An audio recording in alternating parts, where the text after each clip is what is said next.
Hello, hi, and welcome to the stream. I'm SolarLoon. I'm an independent game developer and programmer, and yeah, today we're going to be working with Godot to work on an adventure game that I've been working on for the past few months. It's been about a year and some change, called I Know Who I Am, and yeah, thank you very much for stopping by. Looking at the chat, we got some people saying hello. To Zyodic specifically, Lucretius says he's just pulling my tail on being late. Apologies. I was supposed to start at 2 p.m. on the dot, more or less, but it's now like 2:20. So yeah, definitely sorry about that. Something kind of came up that took a little bit longer than anticipated for me to complete. Ravenin says, haven't tuned into the stream in ages. Care to give me a rough outline of what's going on, or more like what you are planning for today? I don't have anything planned specifically, other than just working on my game, I Know Who I Am. Kind of showcasing it and working on some things. For the past few days, I've been working really hard on Master Plan and managed to get quite a lot done, which is great. So that's good. But that's not what we're going to be working on today. We're going to be working on, instead, Godot. So let's go ahead and pull that up and see if we can kind of get cracking. Let's see here. Fossguten says hello, if I said that correctly. Hello, chaps. Hello. Thank you very much for stopping by. And I can't read your name because it's in Russian. I can't read the Cyrillic alphabet. I apologize. But he says hello from Russia. So hello. Thank you very much for stopping by as well.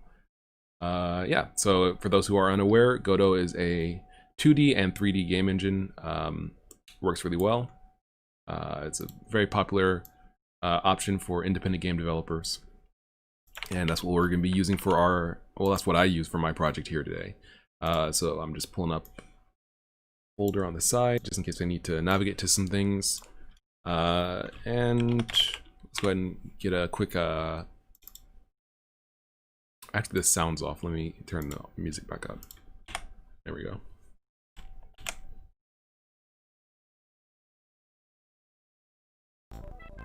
There we go. Maybe around there would probably be good for volume. Yeah, so this is basically a 2D adventure game. Moody, you know, kind of, what's the word? Atmospheric.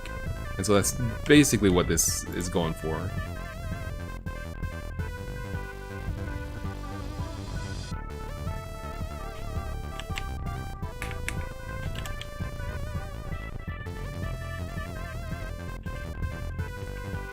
A Big Red says, beautiful game art. Thank you. Thank you very much.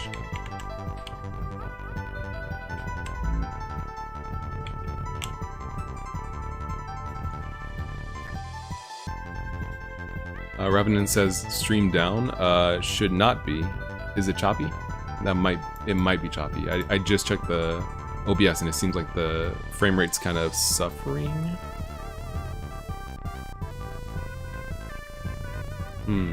It's kind of moving around here. Let me see what's going on. Hold on.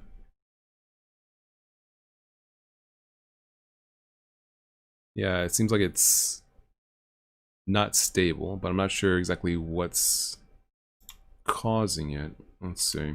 Lucretia says, design goal for my own personal project is to have the entire level editor within Godot. Allows you to run nodes in the editor, very powerful. Zahadik says, someone using the microwave. Hopefully not, but that might very well be the case, honestly. Not sure what's going on.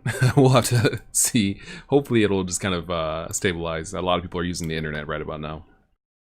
Alright, so let's see what we'll be doing today. So, that's not a good sign. Yeah, I'm just looking at my keyboard. It seems like it's shutting off periodically. Seems like it happens when I stream or record. I'm not sure why like bad things happen when I record. It seems like everything bad happens when I record or stream. Not sure why. Anyway, let's go ahead and see what we get. What we can do. I'm gonna pull up VS Code and see if I have anything I need to commit just before we start. And I will also, where's IKWIA? I will also pull up NVIDIA. So that the screen tearing that's always happening is fixed. There we go. And then I will also get some music going.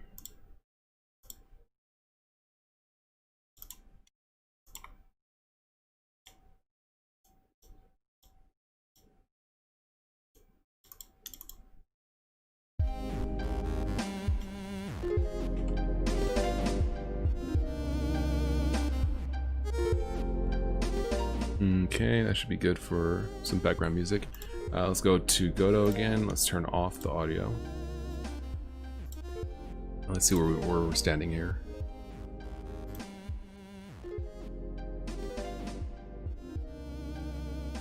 Oh, yeah, okay. That's what I was working on. Okay.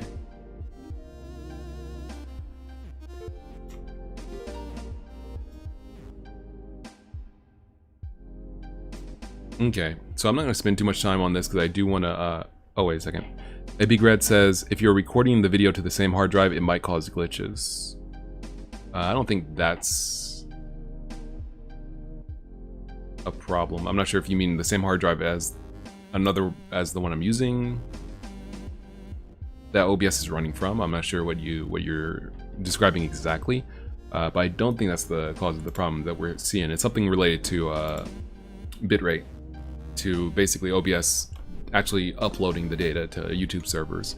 Kijo says hello, or heyo, hello. Thank you very much for stopping by, well appreciated. So I'm not going to spend too much time on committing this. I'm just going to write down some generic notes. If I want to come back, I can, and reword everything.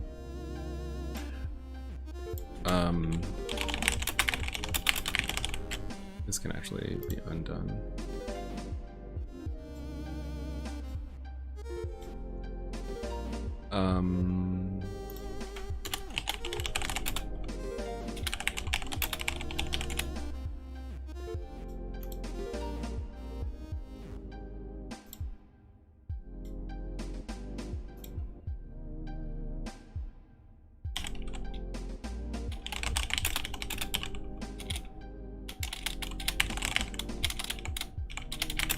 Change.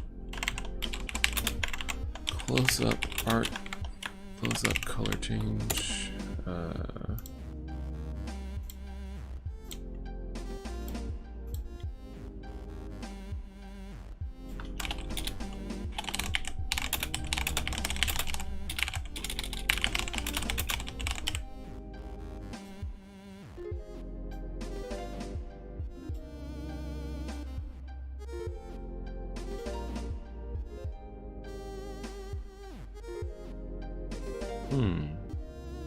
Oh, okay.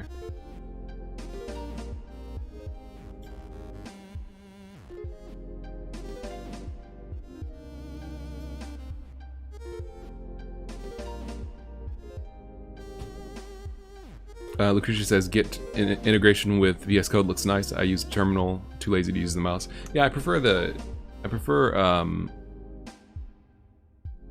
a visual standpoint or visual approach for Git stuff, for like checking out and you know, things like that. It's just a little bit more comfortable, I feel like, than other things, than using the terminal. Although, you know, obviously that's the fastest approach generally, and not everything is supported in the GUI for VS Code here. All right.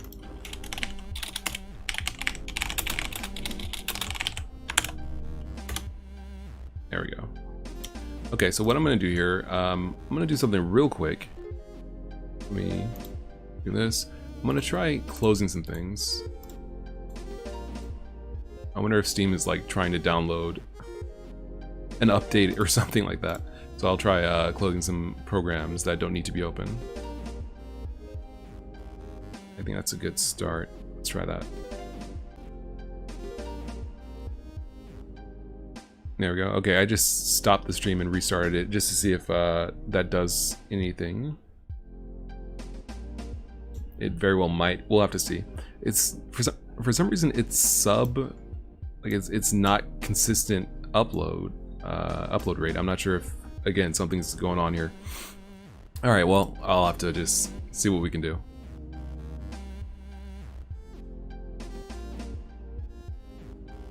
Yeah, we'll see if it's a problem, and if so, then we can approach it then.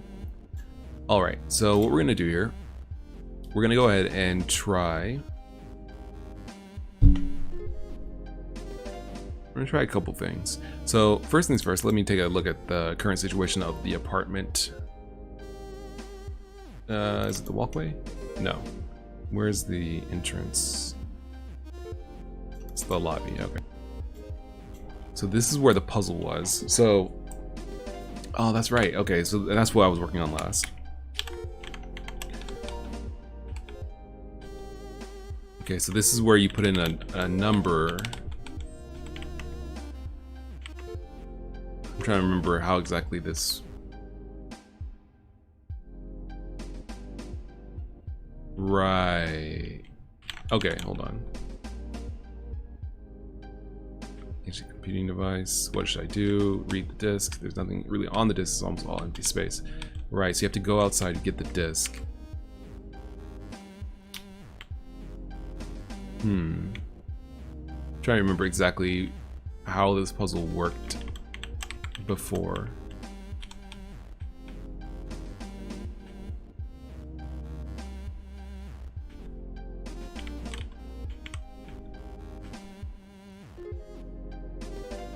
Floppy disk. Okay, so let's see.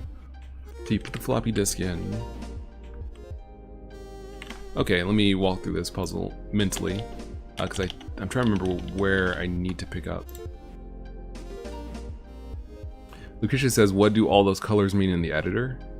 Do you mean in the, like in? Well, I'm not doing anything I don't have anything ready to commit, but well, you'll see once we get further in. I think that you're talking about basically like when you click on a file in source control, the colors indicate whether something was changed, added, or removed, essentially.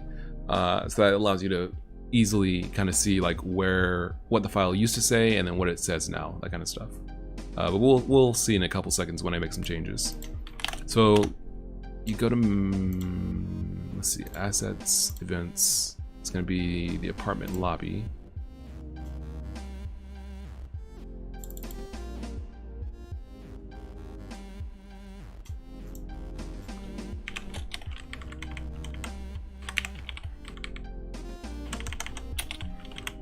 Okay, first letter. Okay, right. Password, the first letter. Your first name plus your last name. So you have to go outside, get the information, come back in. Go outside, get the floppy disk, come back inside, put it in, read this.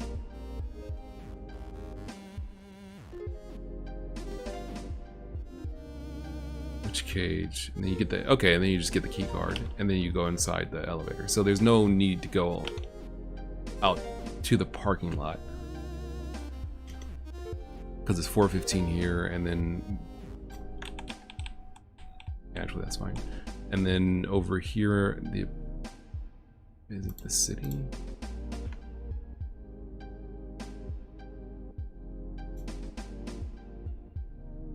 Farview Court, that's right. Okay.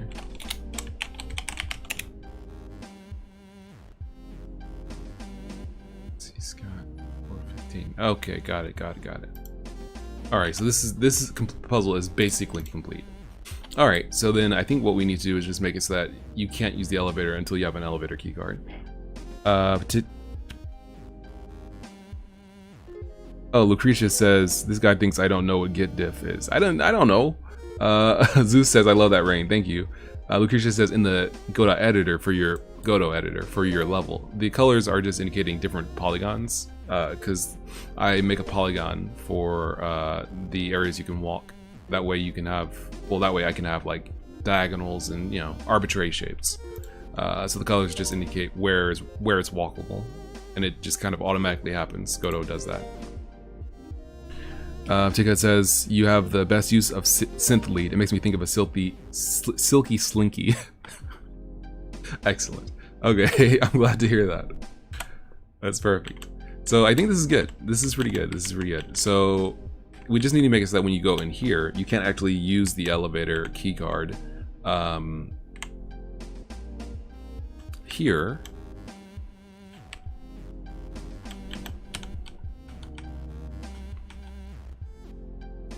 Yeah, an identification card. So this is where you will need to use the elevator keycard to move on, and I don't think I have that implemented yet. So let's go ahead and do that. This is going to be the inventory GD. Let's see, elevator keycard, set function, return, flat card. Okay, right. So this is where you can examine a card, but I don't have it where you can actually use it. So let's do a couple things here. We want to open up the elevator scene, and then also let's make it so that you automatically start with a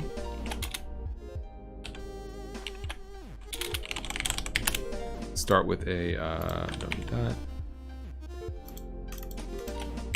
elevator keycard. Okay. Maybe I'll make a function for this to make it easier. Let's do that. Because basically, I'm doing this to give you like an item by default when you start the game, just for debug purposes. But I need to do this enough while testing that this could really be a function. This could really be something that we can do. It'd be nice if you could do it during gameplay, but there's no terminal in Godot. That would be a nice thing to add. It's like a terminal you can like just call functions from, and it would just do it. That'd be really cool. Wait, is that not a feature? It feels like one of those things that could definitely be exist.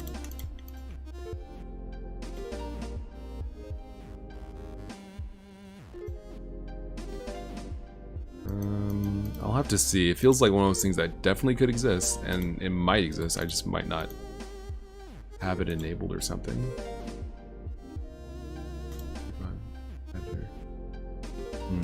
Maybe not. Lucretia says you can definitely do that within the editor.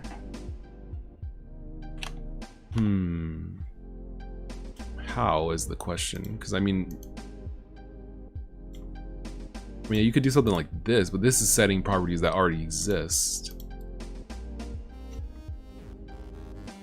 You probably need to attach it to the scene tree.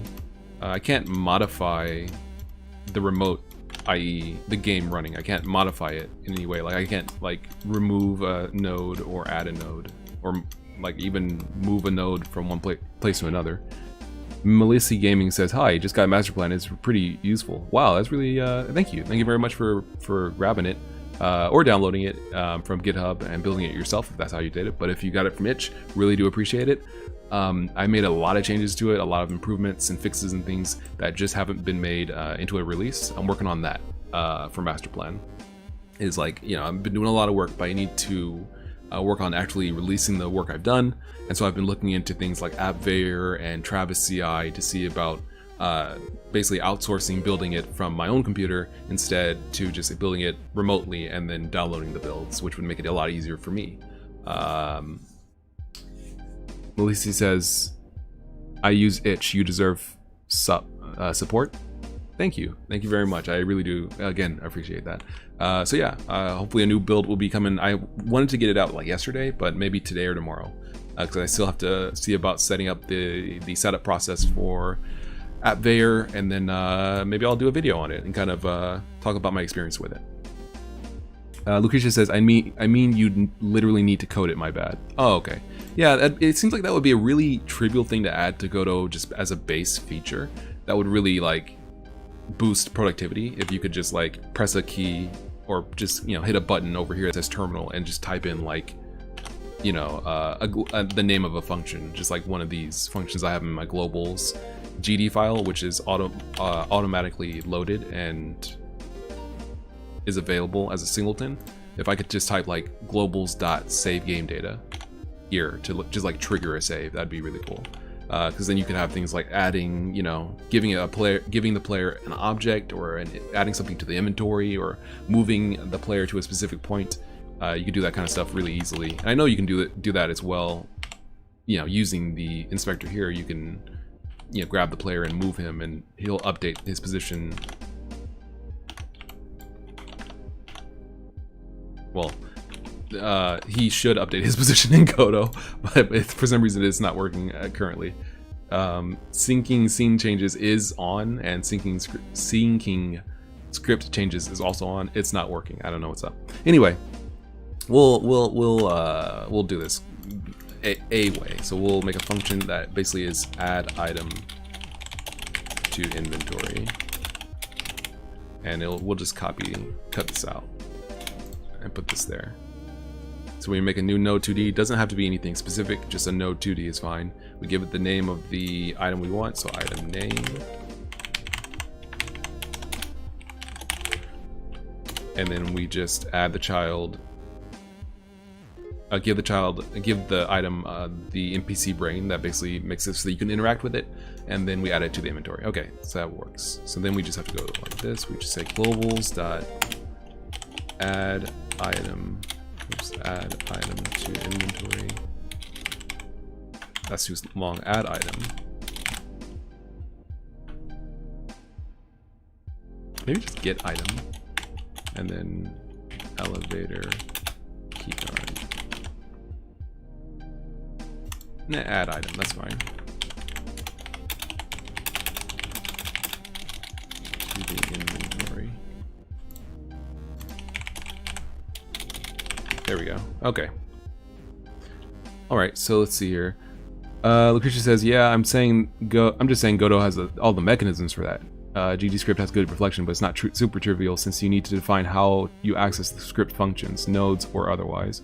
Well, but that's the thing. If it's a terminal in Godot, it should be able to resolve just like a node resolves a script. So it doesn't have to have any specific special anything, it could basically act like a script running on the root viewport in terms of where it executes from, and then it just resolves just like a normal, again, like normal,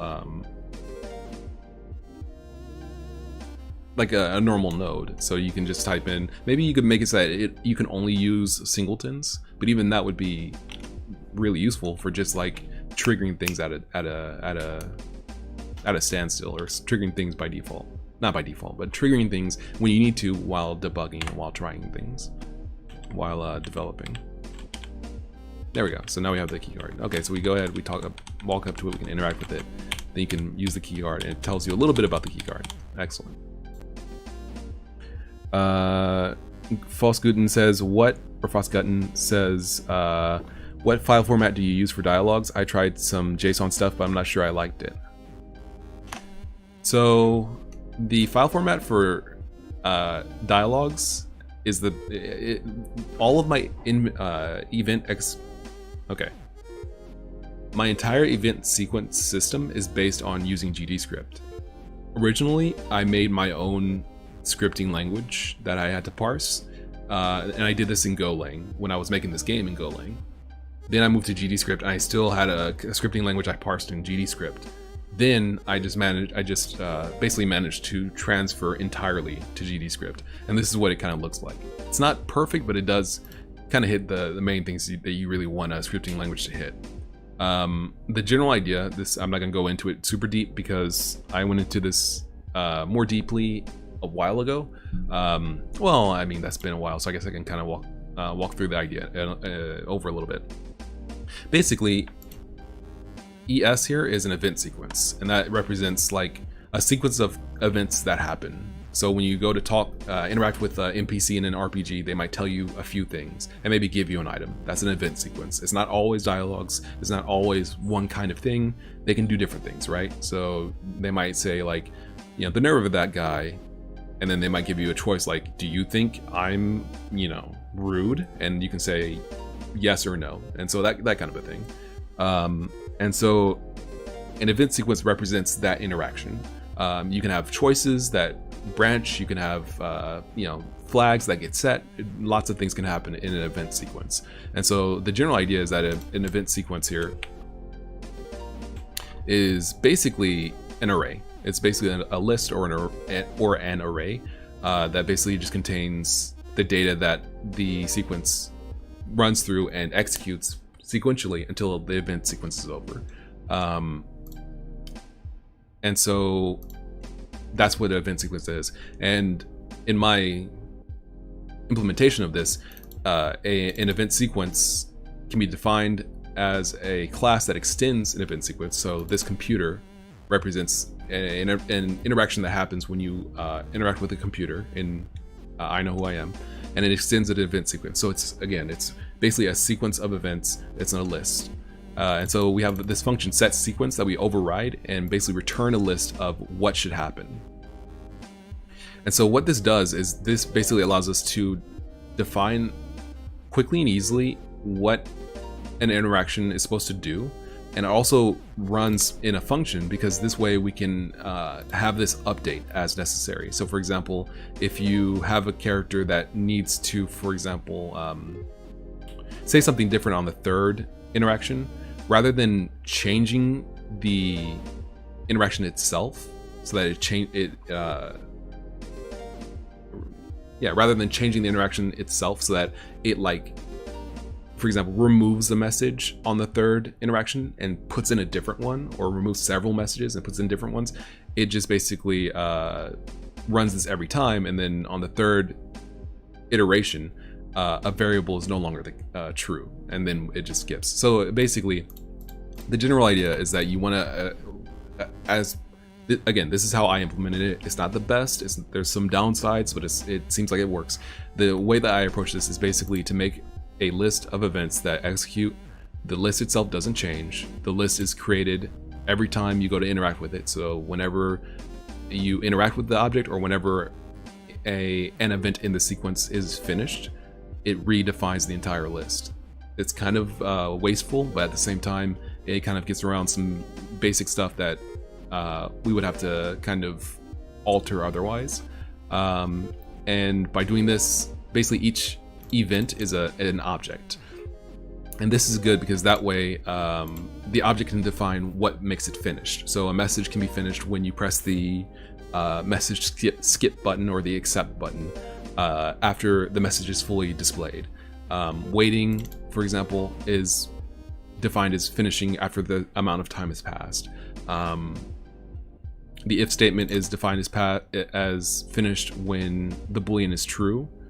Or I guess rather when the Boolean is false, then it just moves forward. If it's true, then it jumps in this example. It can also do other things. But this way we can say, like, if you have a series of choices and we run those choices and then you selected the first choice, examine the device in this example, then we jump to the examine marker. And a marker is a different kind of event. It doesn't do anything. It just marks a position in the array. So it's kind of complicated, but like Lucretia says, it gives a lot of control. It doesn't require an extra file format. It doesn't require parsing. It compiles, not compiles, but it works as normal GD script. So you have access to things like getting nodes. You have access to things like setting variables. All that stuff works as expected and as planned. You don't have to, and that's why I kind of made it this way, because I didn't want to have to maintain like a parsing system where I have to add, for example, the concept of converting from an integer or a float or something else to a string and back. GD script can do that, you know, automatically, in that it does it. We don't have to do that. So it makes more sense to leverage GD script as much as possible to do this. For translation, this is going to be a pain, I believe, but I have yet to actually do it, and I know that Godot does have translation tools built in, so I'm not sure if I'll be able to leverage those as well, or if I'll just have to replace all of these strings with basically you know, a JSON like array or something that points to a different set of strings for English, for Spanish, for French, all that kind of stuff. So we'll have to see. But for the overall approach to this, it works pretty well. It allows me to pause and like jump and skip the event sequence back. So for example, you can loop sequences. So you can say like, you know, do you think I'm rude? Yes or no? Yes. You don't really think that. Do you think I'm rude? Yes. You don't really think that. Do you think I'm rude? You can have that kind of a system very easily with this. And you wouldn't really have that kind of a control in a more linear approach. So it's nice to, you know, it gives you a lot of control. It's not too complicated. It still looks like GD script. It still works like GD script, but it still also is kind of like a basic programming language where you have like markers and labels you jump back to and stuff like that. Capital X says, I imagine a system like this could become even more powerful once function objects are introduced.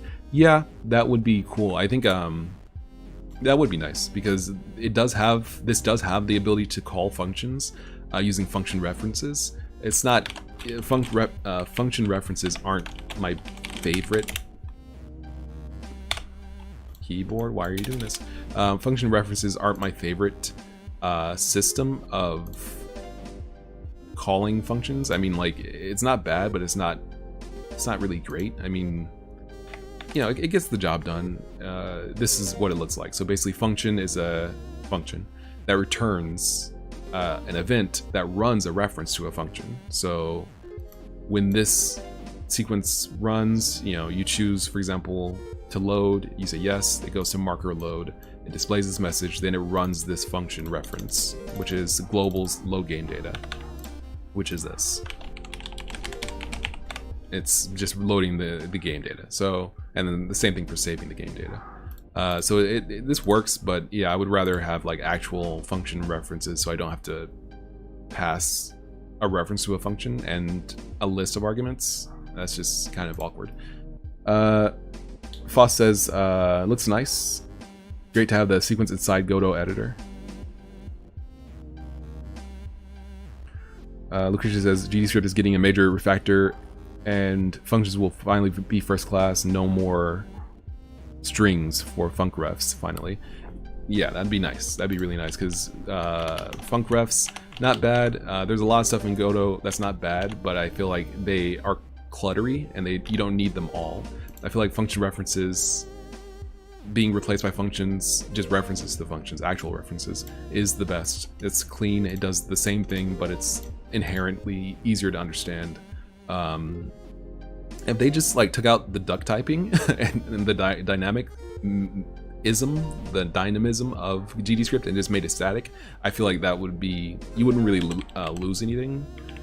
Like, it's not very often, no, it's literally never that I have a variable that I assign to a number or something like that, and then want to assign to a different kind of object. It's literally, I never want that.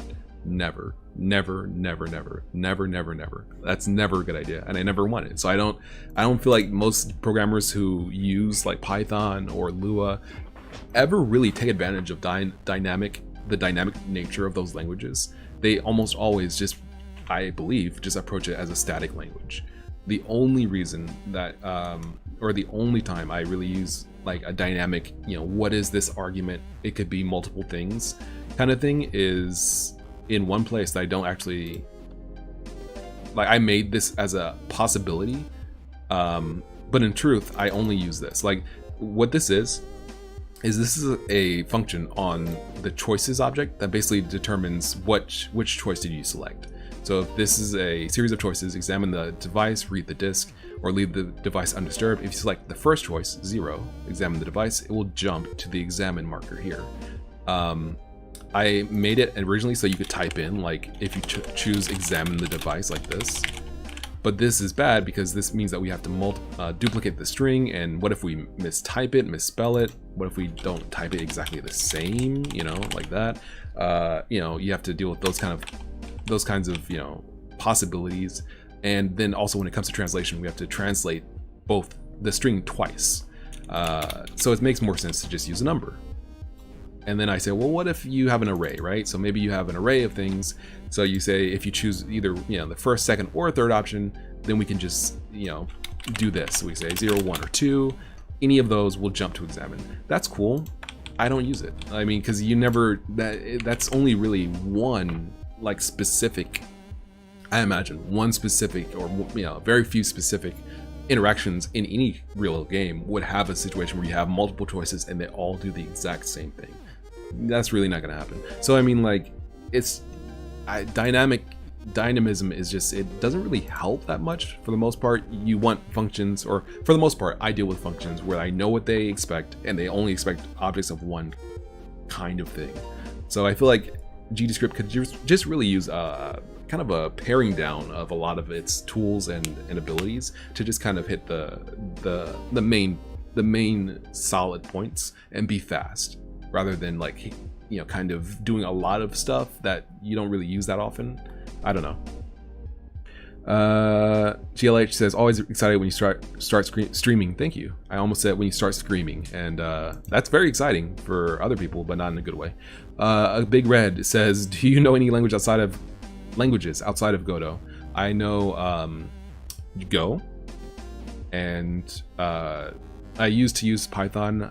I look into different languages here and there from time to time, but for the most part, I don't really hit too many languages that are really comfortable and clean and simple like Go is. Go is really tough to beat when it comes to simplicity. Yeah, and it's like a modern C. So like, if you, I could see getting into maybe basic C, but then you don't have a lot of the kind of comfortable stuff of Go, and you don't have the dependency system, so you can't really easily just like grab stuff from GitHub and grab stuff from whatever. It's a lot more kind of complicated and awkward. So yeah. A Big Red says, Go, but do you know Dot? I do not.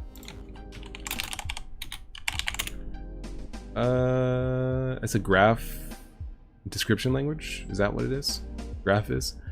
Lucretia says, that's a good point. Duck typing is supposed to help with inheritance issues, but instead of having to define a method at an elementary class, you can check if the method you want exists. That's true. But the thing about that is, well, I mean, that could work, but then GDScript has something for that. Like, it has a function to call functions on nodes using a string. So if that exists, then there's no reason to have duck typing, right? Like there's no reason to say like, you know, there's an example in the GDScript manual, but there's no reason to say like, if it has the function, call it, if you also have a function to call the function by a string, if it exists. It's like you don't need both. And the thing about duck typing is that it requires you to, it's inherent. It's not descriptive. It's not declarative. Like you say, as long as something has the function name bark, it can bark. And that's a cool idea. But what if you misspell bark? What if you change the name from bark to something else? Now you have these kind of issues that crop up where it's like, you know, why isn't this thing barking? I'm calling bark. And it's like, oh, you misspelled it. Or, you know, whereas if it was strictly object-oriented extended, you would, you know, when you rename, you know, animal.bark, you know, dog.bark changes, you know, wolf.bark changes, all of those functions change automatically. You don't have to say like, you know, did I misspell it, or, you know, am I typing it correctly? So I think that there could be something that maybe is more specific and defined. But I mean, you know, I can't say that it does appeal as a fundamental approach, but I can't say that it always works. But I guess it has its strengths, it has its weaknesses. It's that kind of a thing. Okay.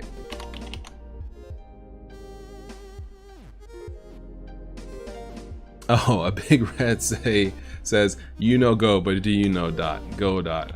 Godot. That's all right. Yeah, very funny. Okay, very funny. All right, so let's see here. So I'm getting off track. So what we want to do is make it so that you can interact with this object. So the easiest way to do that, essentially, is to add an area 2D, and then place that area to. Well, we need a collision shape. Let's give it a circle. That's really fine. So then we just come over here to the. Now, wait a second, what happened to the inventory? There we go. We'll come over here and we'll basically check to see if the player's standing in, you know, in the area next to the elevator, and if so, then he can just insert the key card. JLH says, is it freezing a bit or just for me? I think it's freezing a bit, honestly. Let me check something real quick, hold on.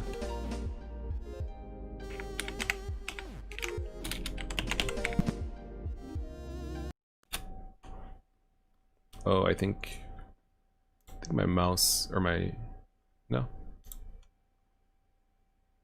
Yeah, okay, we're good.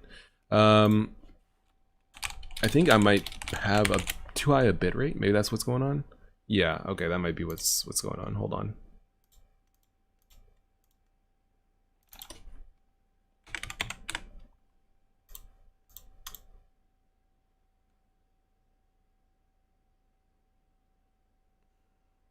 Better. Okay, that might help out a little bit. Let's see. Fighting, yeah, JLH is fighting a little bit. Capital EX says scalar traits might be better. Interesting idea for you. Start learning scale a little bit. It was kind of complex, kind of complicated. Kotlin I was working with a little bit, again, kind of complicated. Before that I was working with Java much more heavily, with like BDX. That was a few years ago. But that's before I moved to Go, and I feel like Go is simple enough. I feel like I want more simple languages where it's just like you got 7 tools, you got 5 tools, and you just got to use them as best as you can to make the stuff you really want to make. Right, so let's go ahead and get this working. So the general idea that this is going to operate on is that this is the NPC brain, or rather, we want to get the area, so we're going to get node. It's going to be something like root, apartment, elevator. Let's get the copy node path. So Y-sort, apartment, elevator, Y-sort, yeah. Elevator control, area 2D. We'll also need the player. who should be here.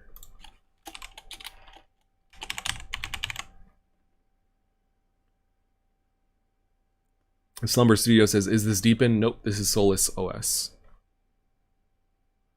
JLH said, yeah, he's fighting against Godot a little bit.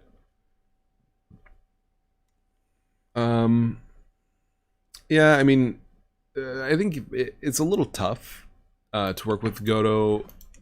Well, not work with Godot, but just to work with an engine in general. I think it's a little awkward sometimes.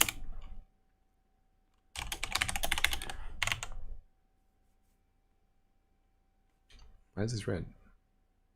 Oh, okay, it actually does know that it's supposed to have something. Okay, we're supposed to say area dot. Oh, I don't remember the thing for this. Let's see, area 2D. Let me move this up slightly, actually. There we go. That should help.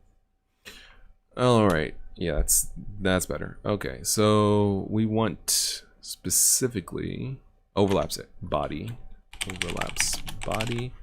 Well, we'll just overlaps false if area dot overlaps body player overlaps is true. Area is not equal to null and player is not equal to null. Okay, so then we could just say if in area.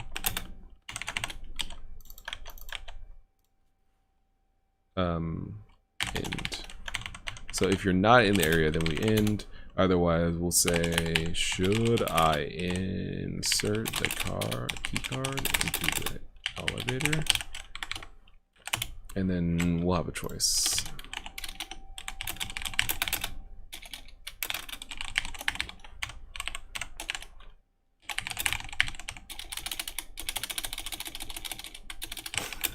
I don't know why it's not doing that. JLH says,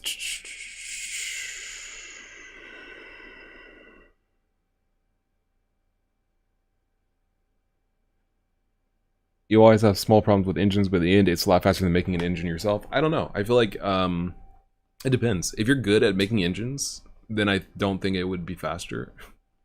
I mean, if you're making just a 2D game, or you're not really pushing for 3D stuff, I think you probably would be fine making your own engine, honestly. Like, the difference in time between making, you know, let's say a Mario, like, in Godot, versus making one with SFML, or SDL, or, you know, Ebiton, or whatever, is probably going to be on the order of like a few hours or days. Like, it's really not going to be huge.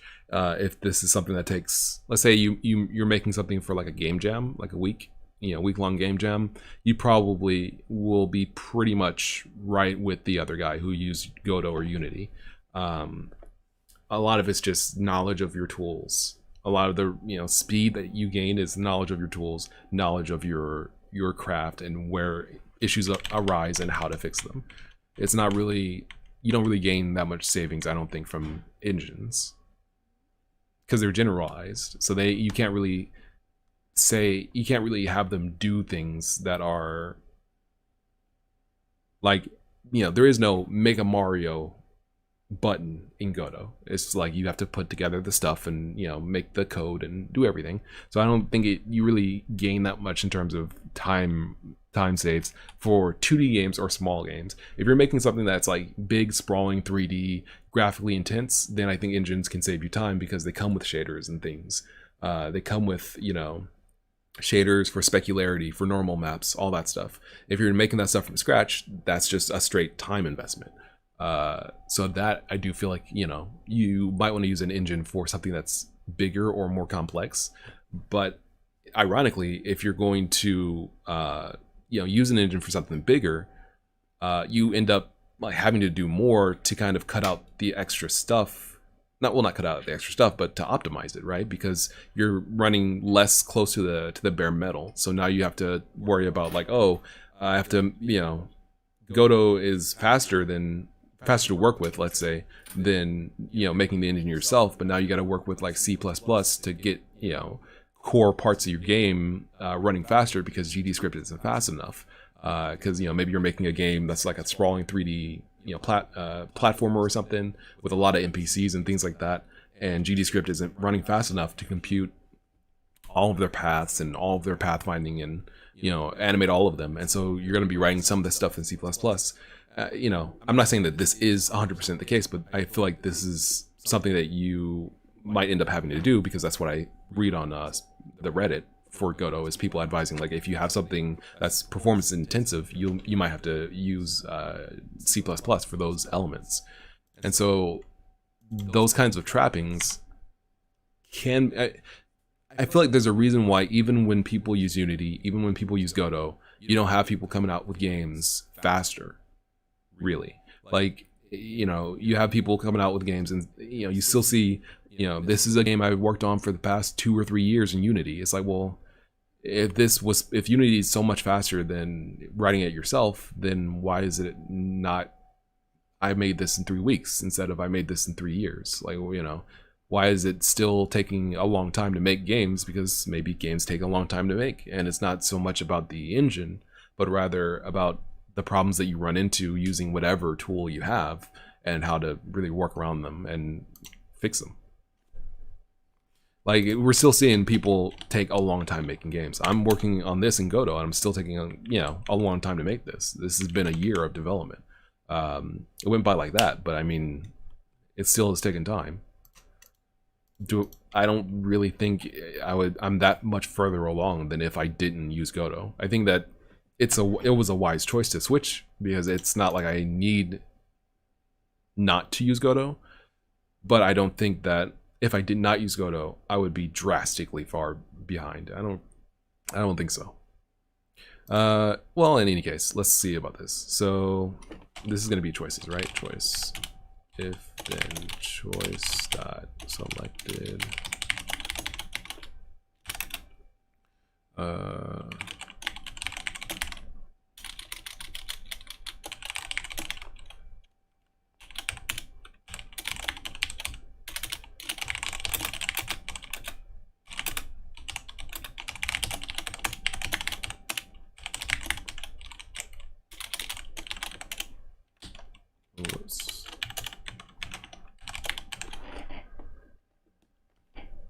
Lucretia says, bad take. We can agree to disagree.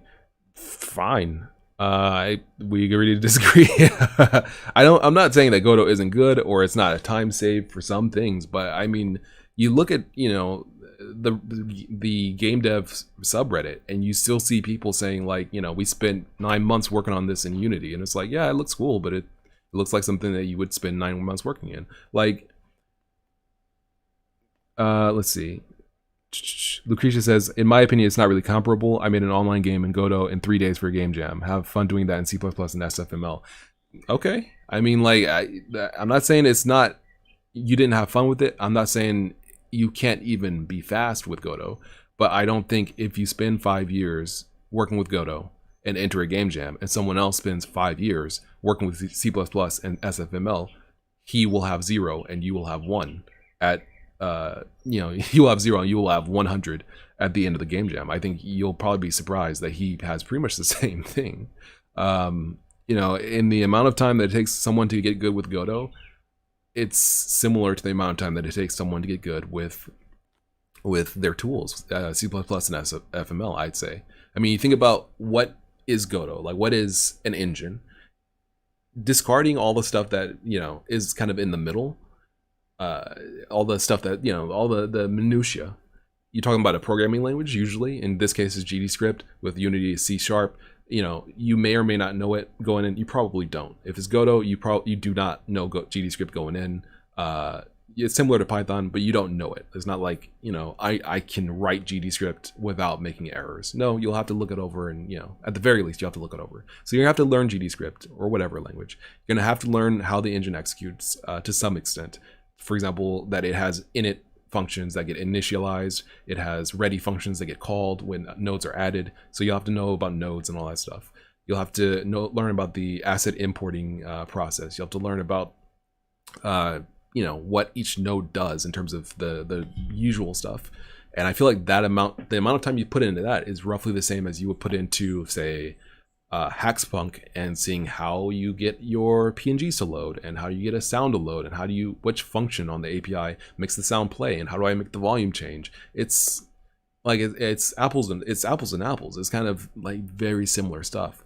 I feel like if you have someone who's equally who has put in the same amount of time into Godot as someone else has, or even they themselves have with another tool, I think the end result of putting time into those tools to make a product is probably going to be the same. I don't think you're going to really have a situation where Godot saves you 50% of your dev time. I don't think so. I think that that's kind of a logical failure that developers as a whole make, that it's faster to use an engine, because I feel like it's very convenient for engine developers to think, and it's not, you know, let's step it back a little bit. I think it's very convenient. I'm just gonna go full screen for this. I think it's very convenient for programmers in general to feel like they don't have what they need to make what they want as fast as they want to, as well as they could.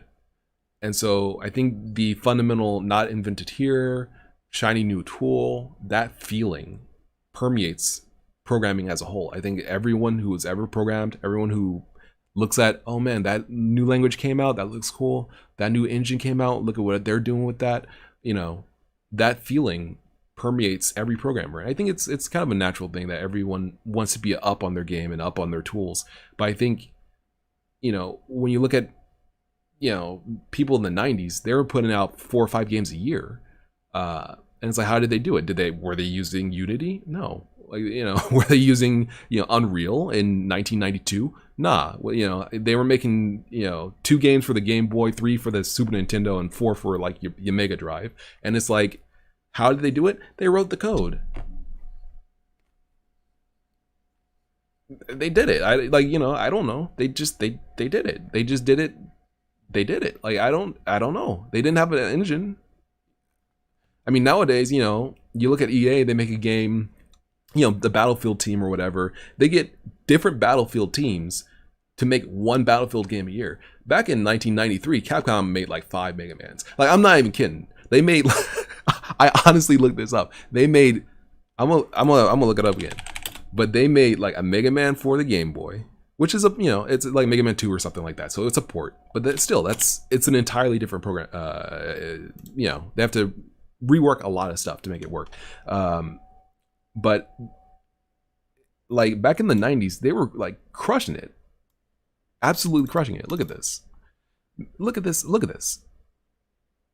In 1993, they put out Wily and Right. I guess Wily and Light, no rock board. So Wily and Light's a rock board. That's Paradise. It's probably a business simulation game. It's probably like a Mario Party like. Mega Man 4 for the Game Boy. Mega Man 6 for the NES. The next year, Mega Man Soccer for the SNES. Mega Man 5 for the Game Boy. Mega Man The Wily Wars for the Genesis, which is a game compilation. So they had to port 3 Mega Man games to Genesis. Make Mega Man 5 for a Game Boy and Mega Man Soccer in 1 year. That's insane. That's absolutely insane. And it's like, how did they do it? Like, I can't make a Mega Man game in a year. Like, not 3 Mega Man games in a year. They did it because they just worked hard. They were hard workers. They pushed it, dude. Like, I don't think engines just save time. And the reason I bring this up is not because, you know, people are lazy nowadays or anything like that. I'm just saying, nowadays games take longer to make, and yet we're supposed to kind of believe that engines are time savers. Languages are time savers.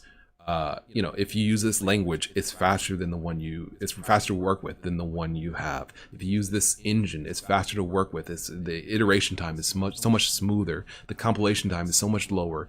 And all those things can be true, but I think 98% of the time that you spend making games are not due to the engine, and they're not, you know, unless the engine just has a fundamental core flaw, unless there's a problem with your tool, unless it's broken, the reason why you're not making 3 games in a year is not because your engine, you're not using Unity, you're not using Game Maker, you're not using RPG Maker. That's probably not the case, to be honest. I don't think it's really gonna come down to that.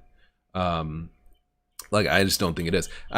Now these are indeed, I will bring up, these are indeed, very similar games. Mega Man 3, Mega Man 2, Mega Man 3, Mega Man 2, Mega Man 1. So, they probably ported 90% of the code, or as much as they could, from system to system, from game to game. So Mega Man 2 feels a lot like Mega Man 3. Mega Man 3, Mega Man 2 and 3 look the same in terms of the sprites and the art and all that stuff. A lot of the art. So, oh, whoops. Hold on.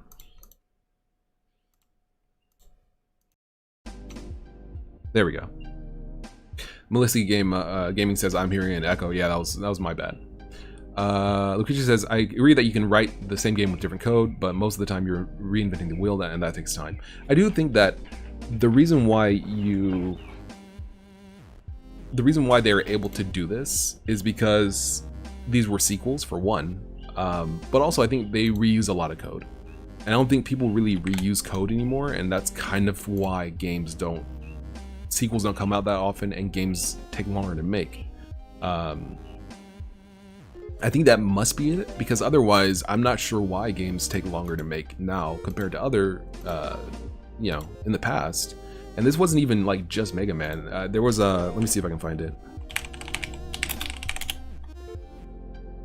Commander Keen. Like I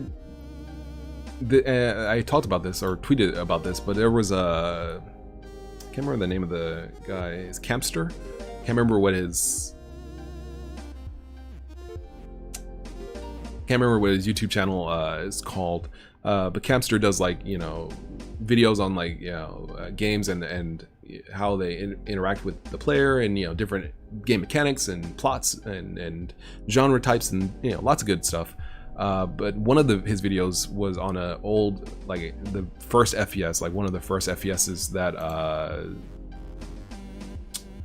3D Realms, I guess, made, or no, id Software made, and it was they made 3 games or 4 games, 5 games in a year. It was an insane amount, two Commander Keens, 3 games, and these were rudimentary games, but so was the tools available. So player expectation was also low.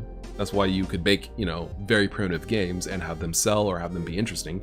But at the same time, it's not like it was easier to make stuff back then. So I feel like time saves aren't really going to be coming from your engine. They're not going to be really coming from your language.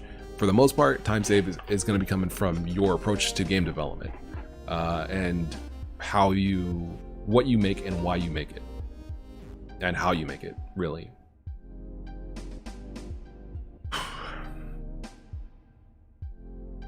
Lucretius, I'm just saying that it saves time.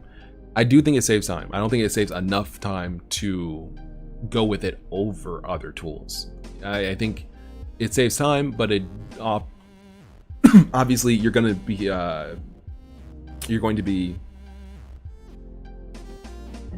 that's good. It saves time, but you're going to be sacrificing some customization, some ability to model your engine around your game. So can you make a racing game in the Mega Man engine of 1994? Probably not. But could you make a Mega Man game in the Mega Man engine in 1994 in 3 months? Yeah, you could. You totally could, and they did. So let's see where we're going with this. So if you click on insert, yes, jump insert, message, okay, all right, I've inserted the key card into the elevator. I'm not sure what I called this. An elevator identification slot. All right, and then we'll just say remove item. Elevator keycard. Oh, set flag. Insert keycard. True. Alright, that should basically do it. And then we want to run over to the elevator. There we go. Insert elevator keycard. Okay, that's what we're looking for.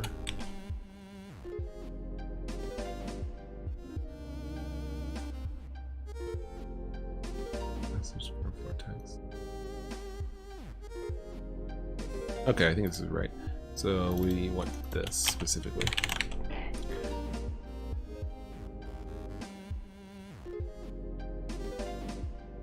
Melissa says, have a good one, I'm off to get food. Thank you very much for stopping by. I really do appreciate it, yeah. Lucretia says,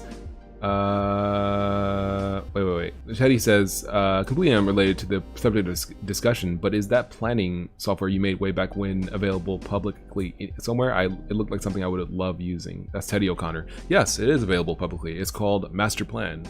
In the description to this video, to this stream, or video if you're watching it in the future, it's under my solarloon.itch.io page. So just go there. It's Master Plan. You can purchase it, or if you use Go, you can build it from GitHub. The source is available. Let's see.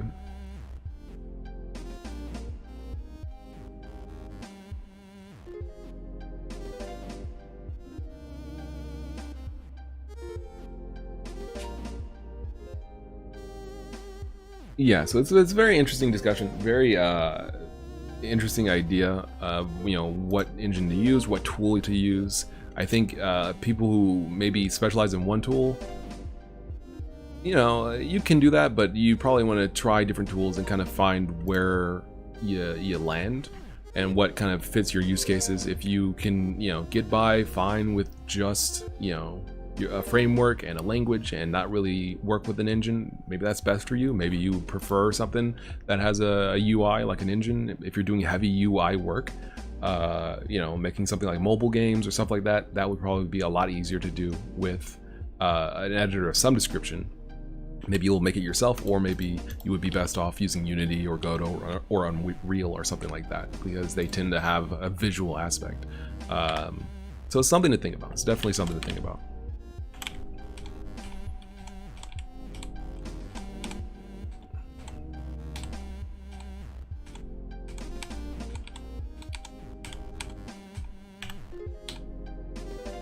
Well, there we go.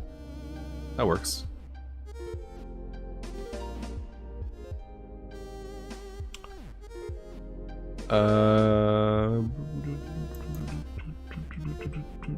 Teddy says, perfect, thank you. I'll toss some bucks your way too. Thank you very much. I appreciate it. Yeah, thank you. Thank you. But Lucretius, I do agree that basically Godot is probably the best engine on the market for independent developers. I would say so. I think, well, I haven't used, oh wait. Insert. What did Hello, this is out of the ordinary. I would say that, yeah, Godot is probably the best that I've used. I would probably use Godot over GD GameMaker. I probably would use Godot over like other UI tools. Like maybe RPG Maker, I would probably use Godot over that, because it's like, I don't feel like, I've never been a fan of like tools to make games of very specific kinds, very specific genres, because it feels like, you know, you're using an engine because you want something generic.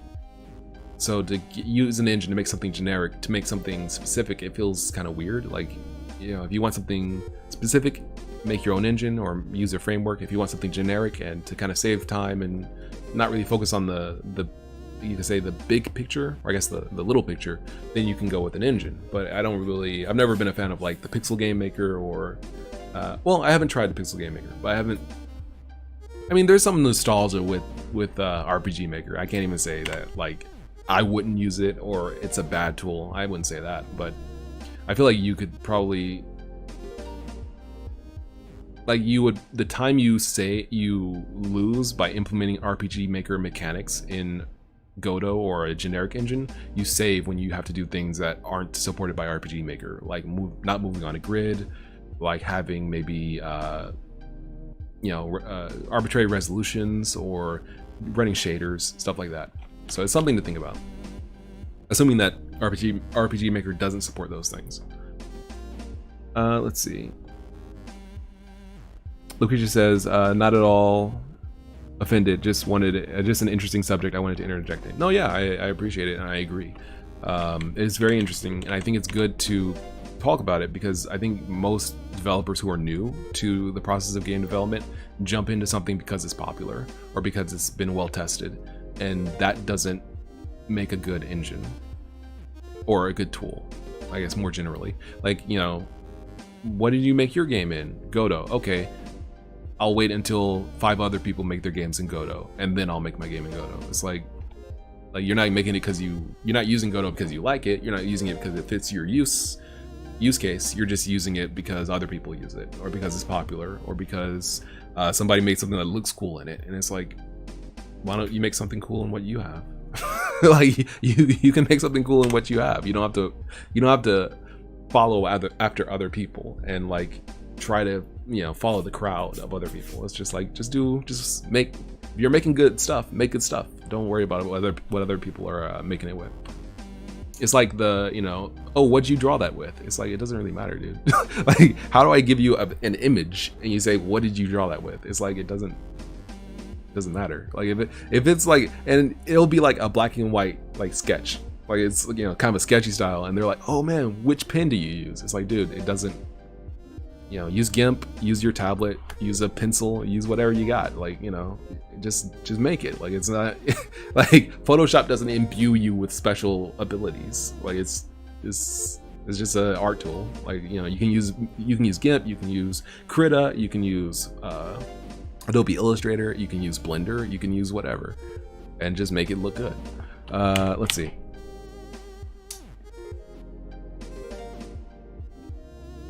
JLH says, Solar, have you tried Pico 8? No, well, I've played games that were made in Pico 8, but I've never really gotten into Pico 8 or like the TIC 80 or anything like that, because they tend to use Lua. I've never really been a fan of Lua, never been a fan of the tiny resolution, although the games made in them can be fun, you know, and I like the minimalism and the restriction, because that breeds creativity, or can breed creativity, but I've never really messed with it myself, although I like the idea and I might at some point. I still haven't finished this. Okay, start the key card. Keep the key card. Keep, okay, keep the key card. All right, misspelled yourself. Okay, so it's a flat card. Right, so it gave me a message that said that I can't jump.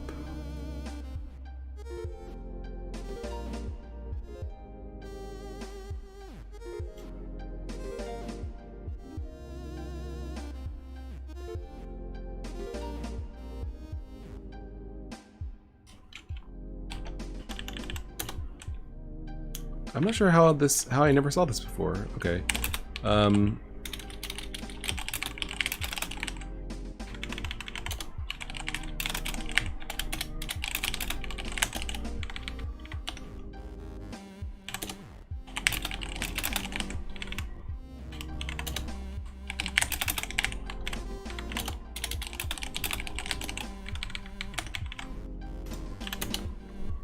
Oh no. Alright, well, I messed that up. It's no big deal. I thought that was... I'm used to working with Go. Alright, let's see. Capital says, I would kill for an all-in-one like the Pico 8 without the low-res editor. Yeah, I like the idea of it. Not so sure... Why is someone weed-whacking out there? Not so sure about having a code editor involved, because code editors are pretty complicated, and like, it could easily integrate with VS Code or Atom, or, you know, something like that, especially if the language is not proprietary. All right, that seems to work. And yeah, we're good. But I do think that like there isn't kind of a simple game editor out there like Pico 8. Like Pico 8 kind of has like a very simple kind of like basic approach. I think I like that. I like that idea. Okay, this is done. Let me commit this before I forget. Okay, so this is working. Actually, I want to do something like wait, sound. Where's the?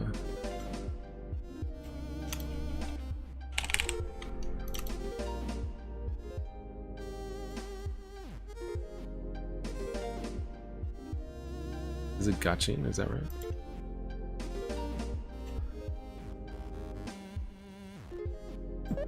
Yeah, that's it. Okay.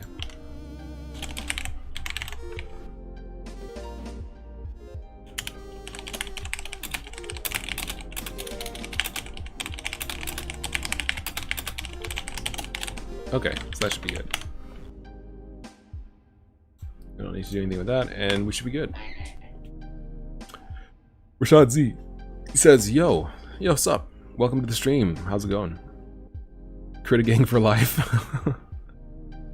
Samuel says, I had a few problems using tiles on Godot. Huge performance issues when using multiple tiles on a scene. That's strange. Shouldn't be a problem. But I mean, it could be that maybe just the release you tried was bad. I haven't seen any bad performance on my side so far. Hopefully that stays the same. And I think I even tried it on my phone, and my phone was working pretty well with it too.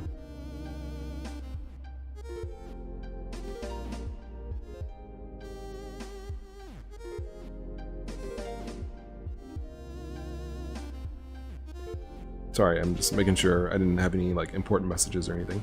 Okay, so let's see. Insert yes. Well, let's keep it on yourself. I've left the slide alone. Something I haven't done yet is to make it so you should like not take an item or not use an item. Did I put the twice there? No? Okay.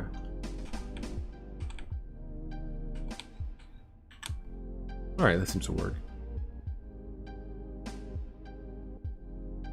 Hirosam says, Solar, do you have any tips for people developing their own engine? Like, how complex should I make it, or should I make small games to test it?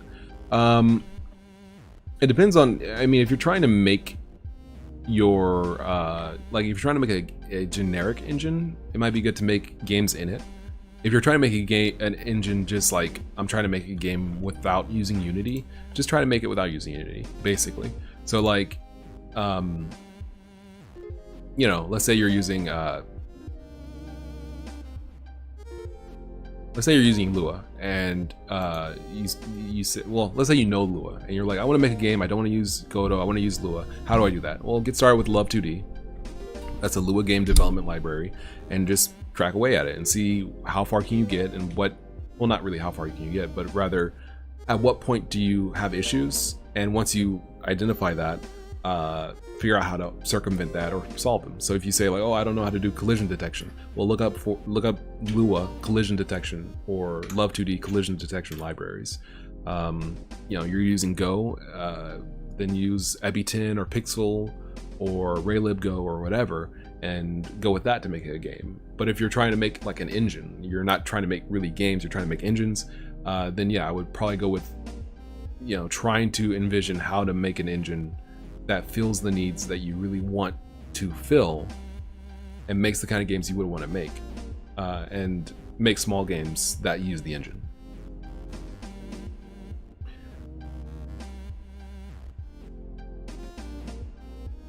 All right, cool.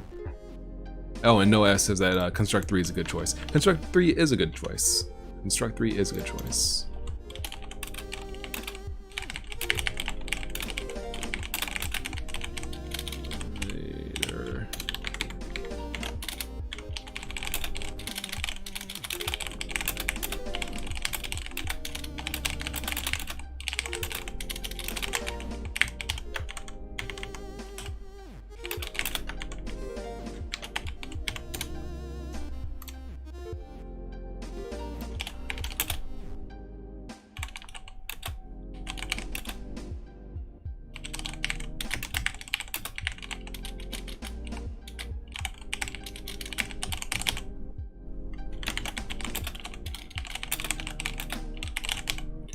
Alright, I think we're good.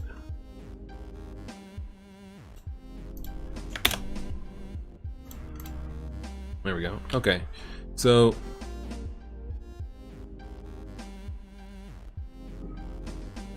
Joel says Love 2D is pretty cool, yeah. Paradox by RXI is quite interesting. I may or may not have cloned the share into Godot. I'm not sure what Paradox.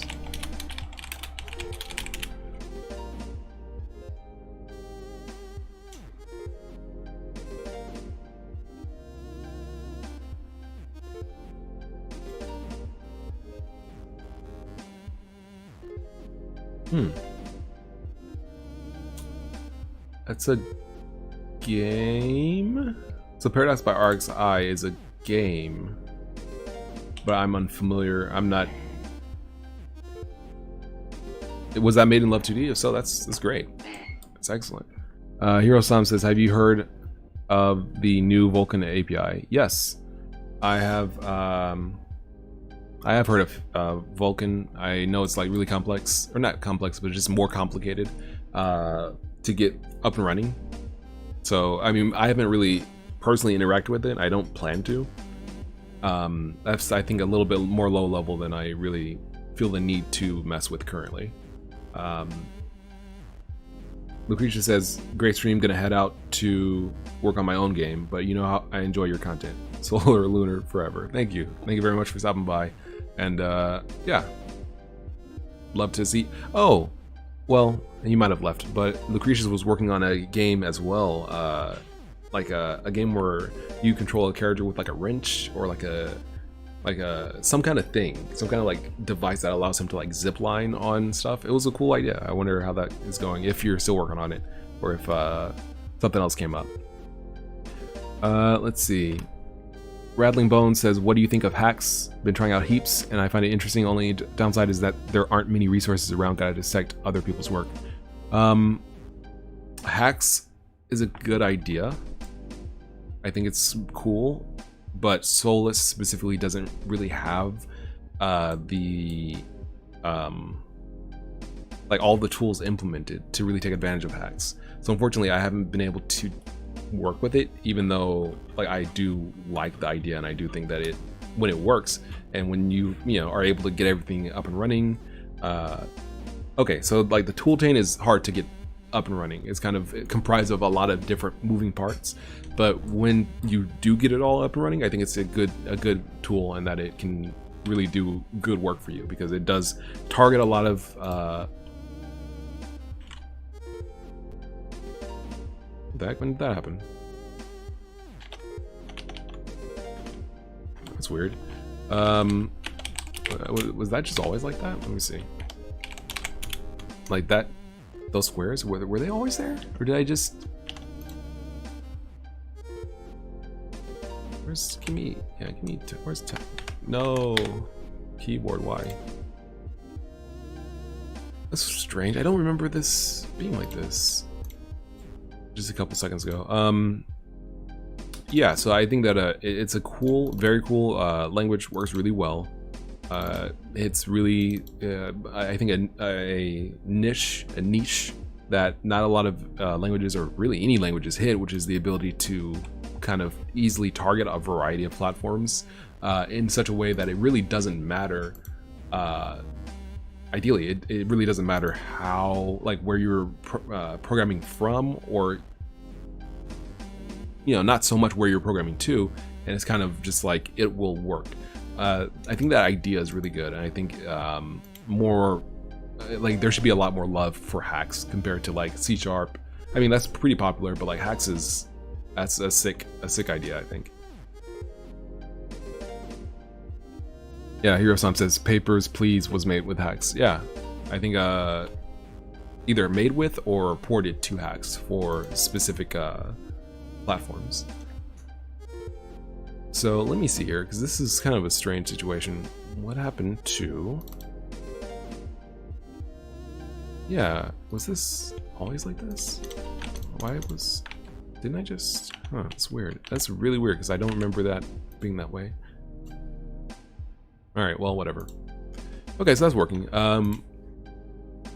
I've been talking for like an hour straight. Almost.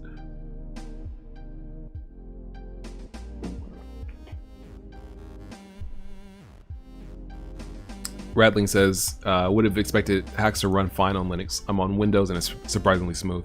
Yeah, I think Hacks works fine on Linux. It's just this particular distribution of Linux, Solus, doesn't have Hacks in the repo, or doesn't have Neko. It doesn't have like one or two pieces, and getting them to work individually, like just from downloading and running it, is a little awkward. So I haven't really invested the time to get into it, even though I would say Hacks is pretty good. It's pretty sick. All right, so what we're gonna do now.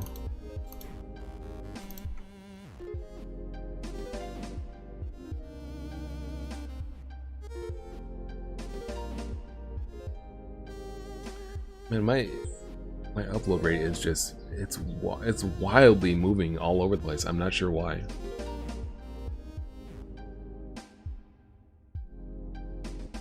Okay, this is, yeah, it's like really dipping.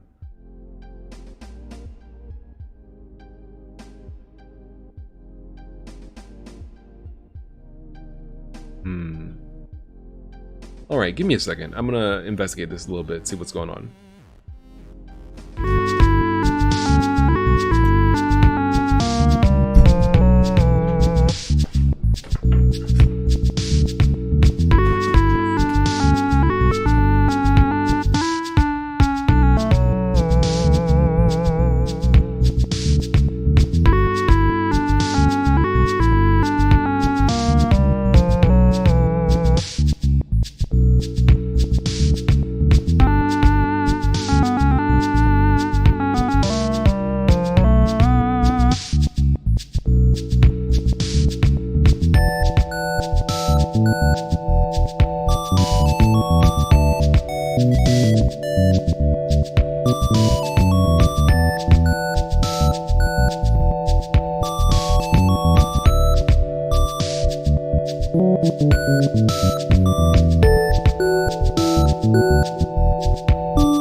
There we go.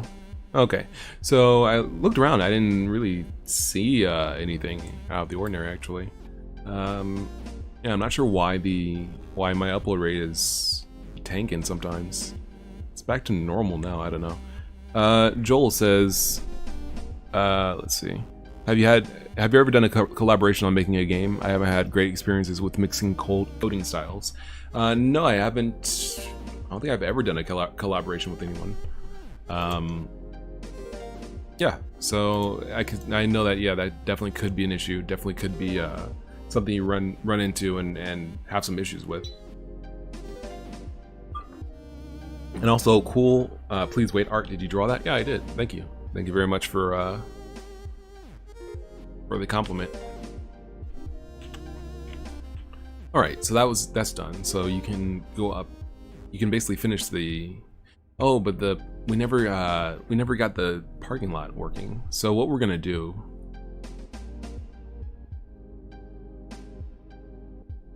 We're going to.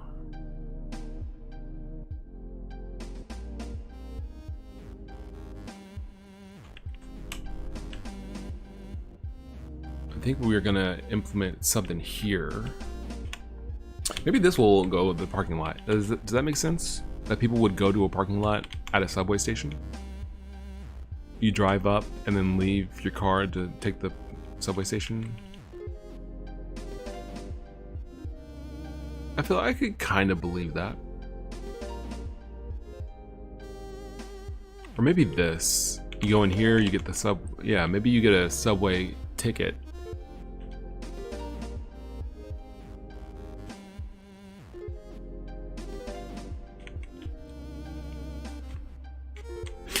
I need some kind of, I want some kind of puzzle here. Well, that might not be necessary. Maybe you just put the subway.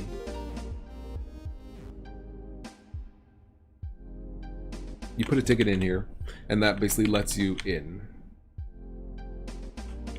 So then it's just about, you know, where do I get the ticket from?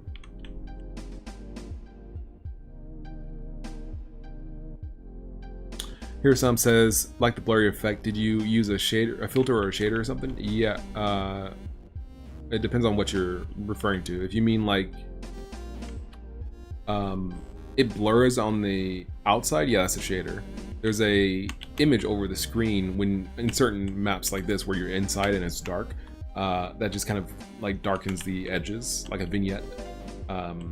It's a little color too. Okay, so I think what we'll do,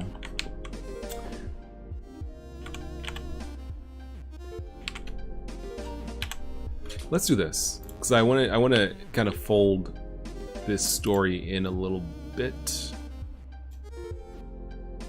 Let's make this apartment complex. Well, do I really want to make more maps?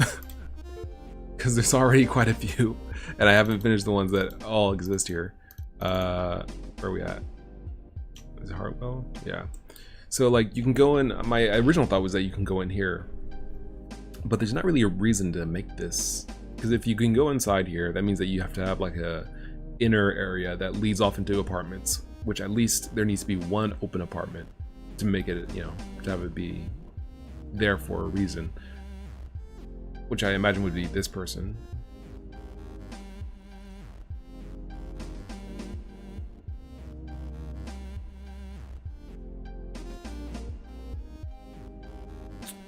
You know what? Let's do something else. Let's do something else. I'll simplify this because I feel like I want the subway station to have its own puzzle.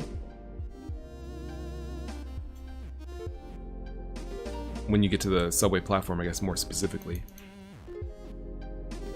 So I think I'm gonna make it so that you have to search trash cans. You don't have to, but you will search a trash can, and inside you will find a ticket. That's a logical thing. Let's make a dude who's sitting here, and then a dude's brushing up. Yeah.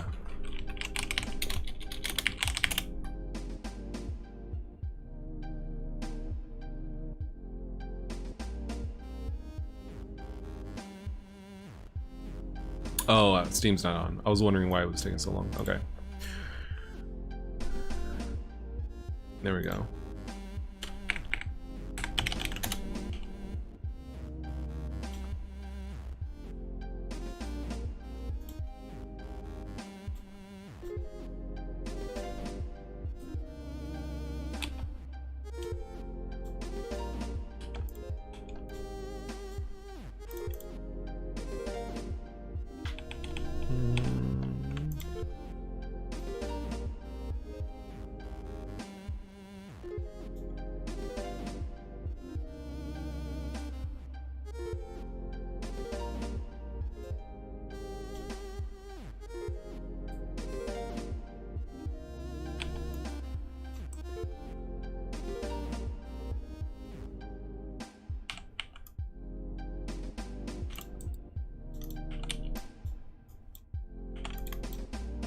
Okay, so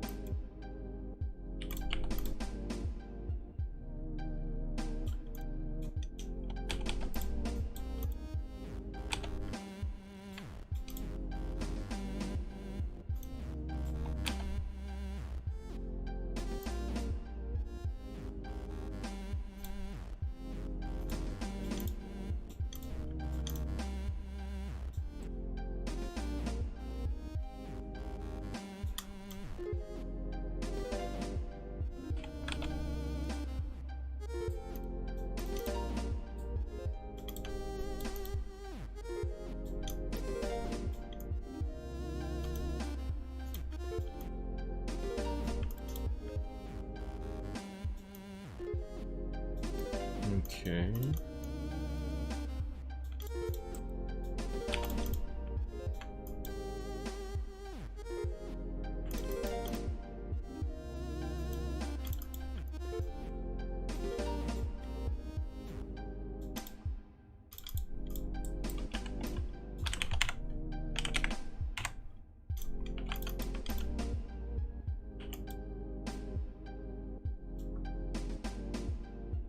Skin's a little too dark. Doesn't create contrast. Okay. No, I think. Wait. All right. So I think what we're gonna do, because he's supposed to be kind of like a janitor, right? So he's supposed to be like brushing up. So actually, I think it would be cool if he had like a dark navy shirt.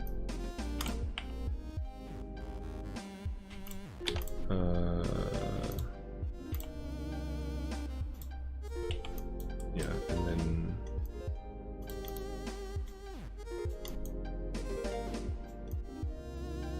so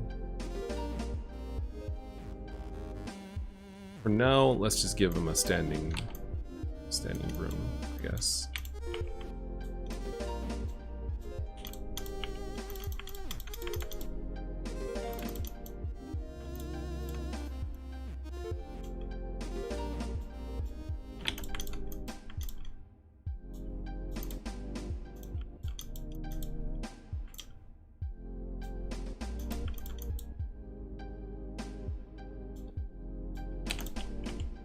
I don't quite remember how many colors characters usually have in this game.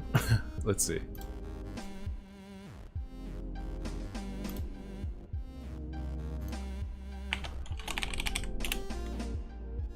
I think it's 4 colors?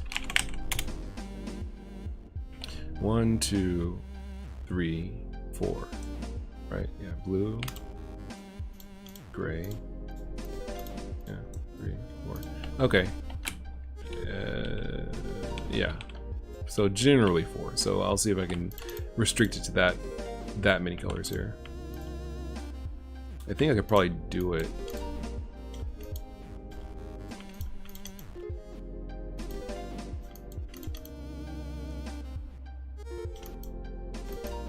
I think I could probably do it with if I make this orange maybe more of a dark orange. Then it could kind of stand in, yeah.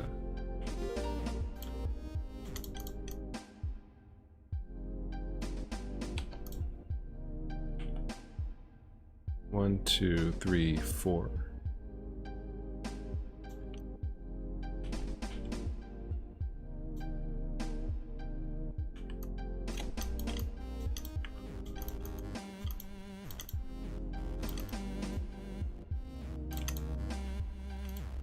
Wait, how did this? Oh, I see, okay.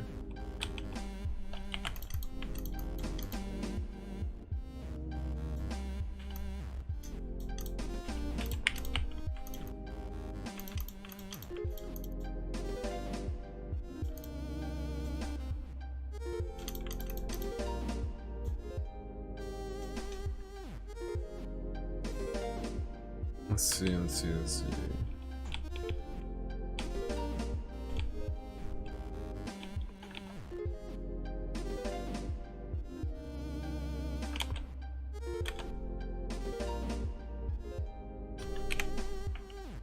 All right, this kind of works.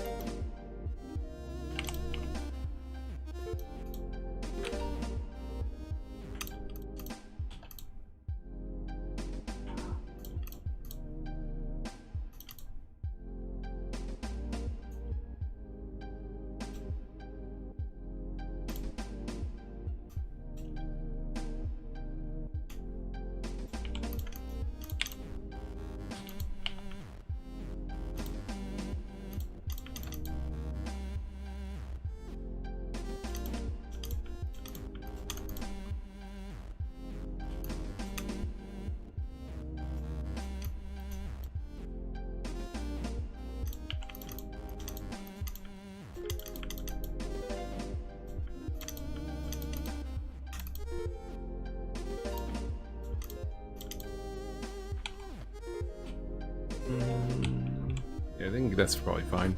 Definitely feels pretty interesting as a character.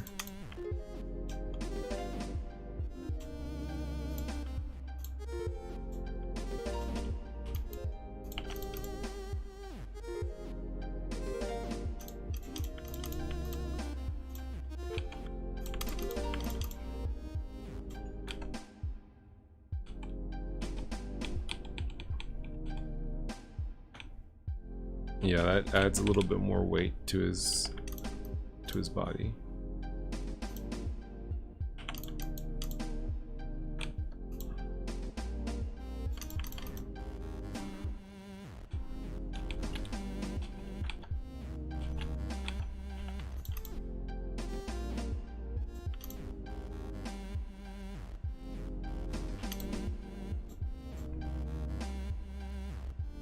Yeah, that's definitely hidden, I think.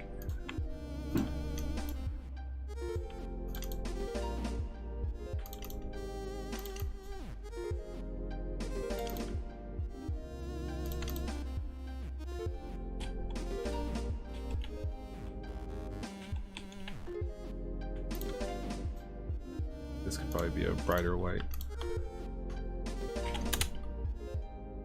Yeah. Joel says, how do you choose the padding, or do you just align it in Godot? Just try to get it centered, yeah. Just basically center it, and then, yeah, I'll align it properly according to his vertical position from this point, basically. From his center point on the ground.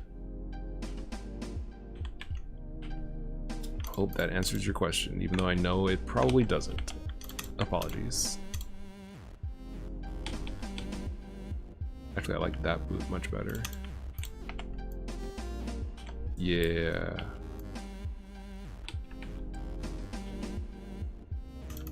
I should just give him knee highs. That's, yeah, this is basically just like, I'm a janitor, don't mess with me. Fit.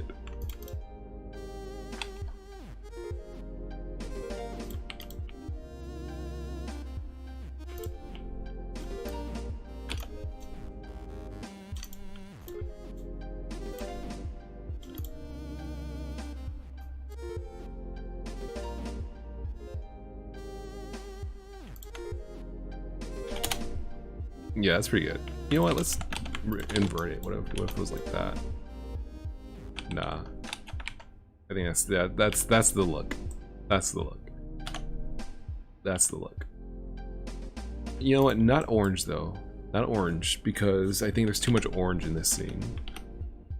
I think there's too much orange.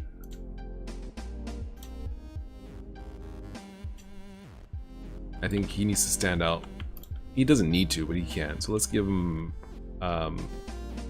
instead of orange.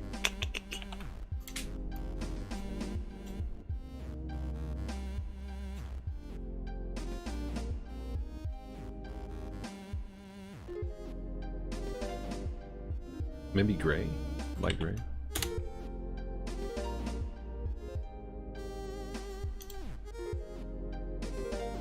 That kind of works, yeah. Yeah, I think that works. That definitely makes him look a little bit more cohesive.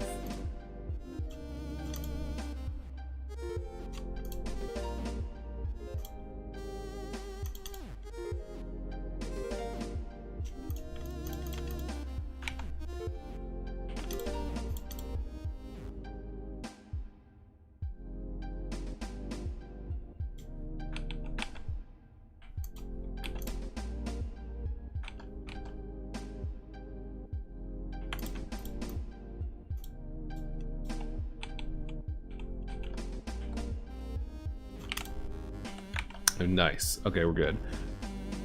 All right, so what we're gonna do now, I'm not sure how we're gonna actually animate him sweeping, because I don't usually do this, so maybe just like put it roughly in front of him right there.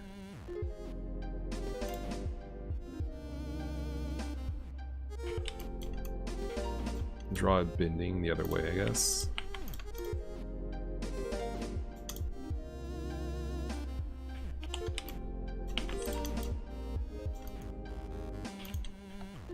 Put his other hand on it too.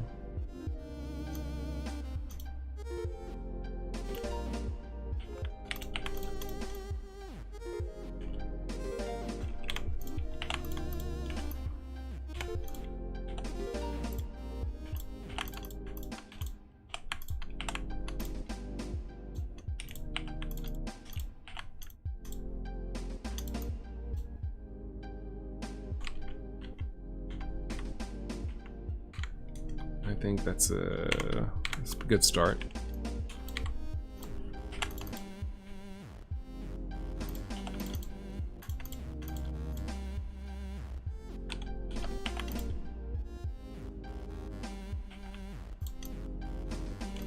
Like you probably need to bend over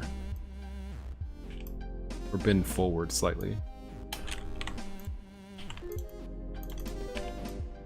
It also should be more stooped, I think.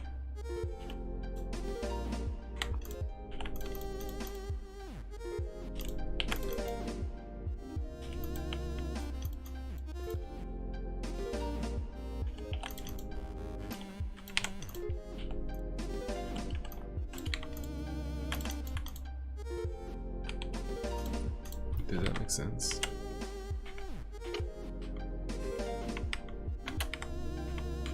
I feel like it kind of makes sense. I'm not sure if I feel like the more I mess with it, literally the worse it gets, but at the same time I'm not sure how to properly render this concept.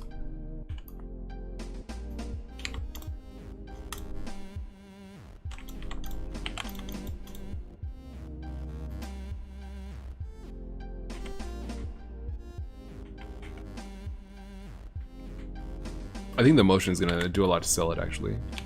I think this probably, whoops, I think this probably needs to be more like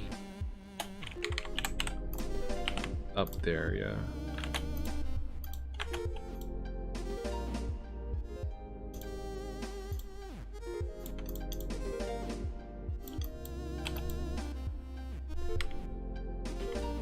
Yeah, okay.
Honestly, that's not bad.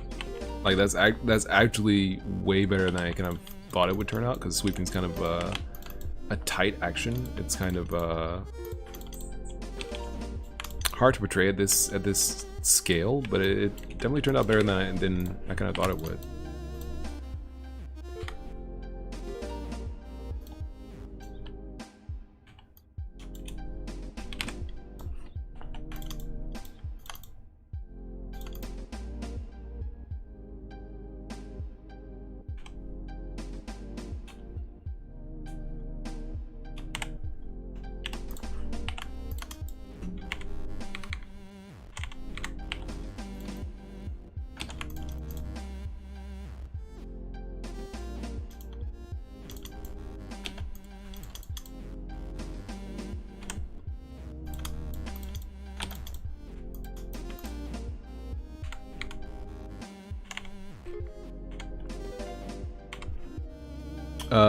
H. Hussein says, "Hi, hello, welcome to the stream. Thank you very much for stopping by."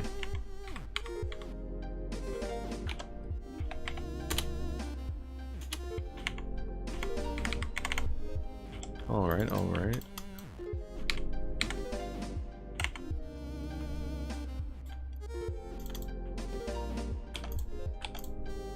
I think I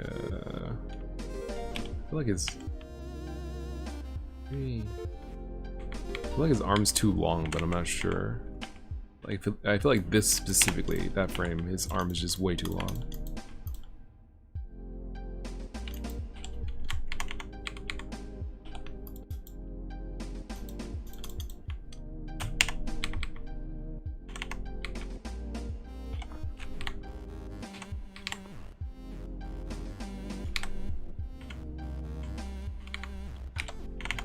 better.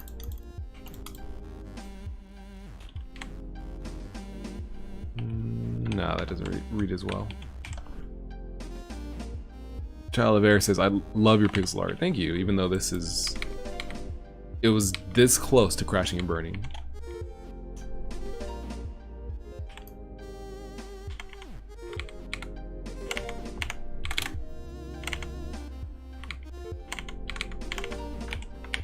Alright, we'll call this done enough.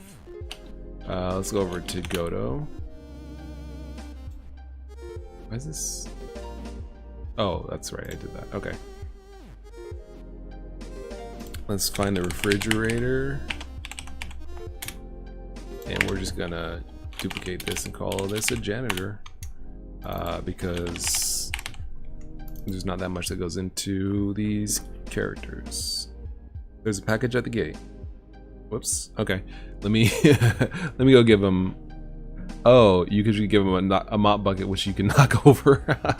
Okay, that's not a bad idea. Let me think about that. I'll be right back.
There we go. Sorry about that. Let's see. So Noah says your stream is stuttering a bit for me. Yeah, I apologize.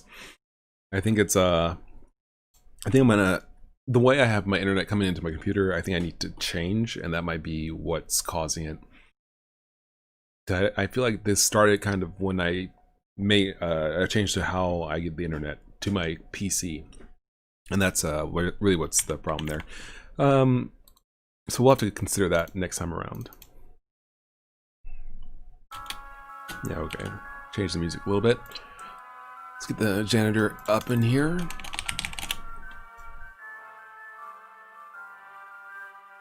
I'm not sure if I have it working the way I think it does. I'm thinking internally.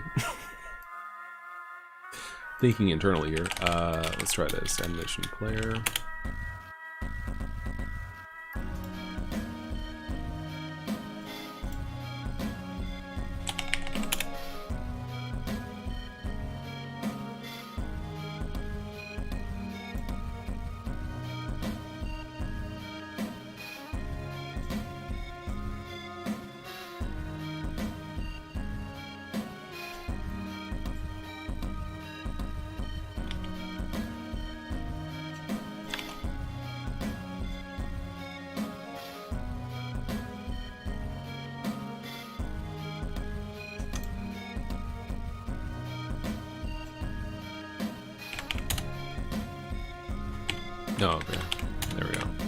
That's not from this. There we go. And we went into loop, and we went into autoplay.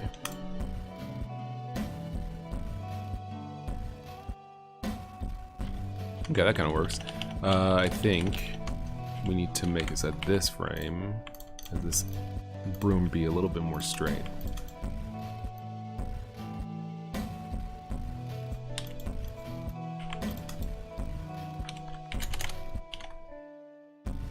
There we go.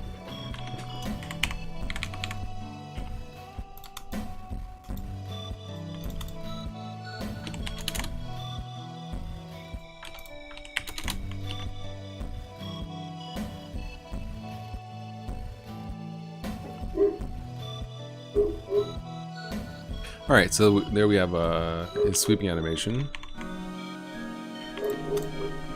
We can kind of help out a little bit.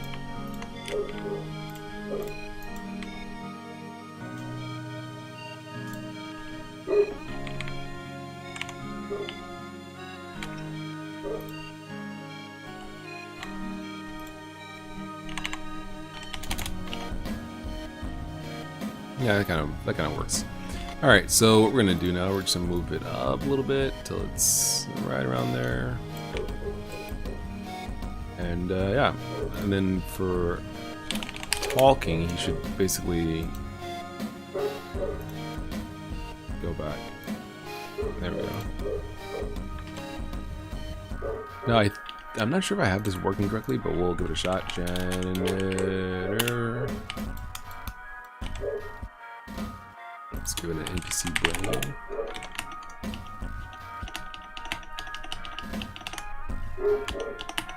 Keyboard, please. Okay.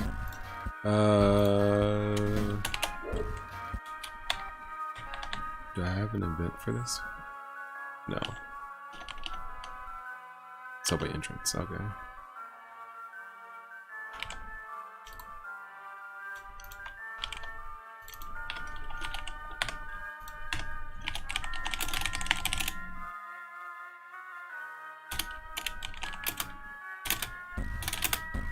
Let's see, this is janitor.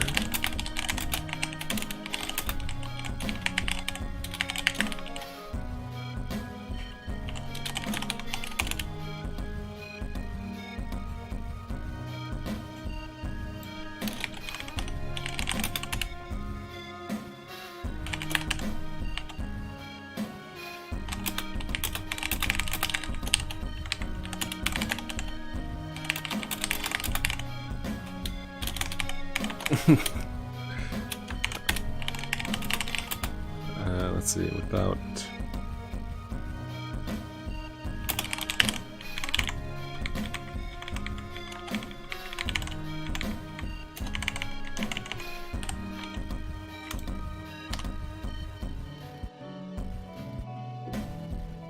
Joel says, I haven't dead for a long time. You're making me want to start again. Oh, that's good. Do you still make your maps in tiled? Yep. Yeah, I still make it in tile. I find tile to be pretty solid.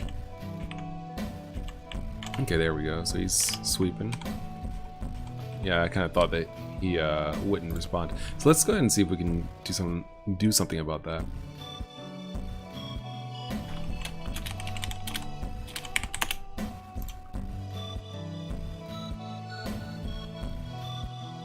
I don't think we actually do anything.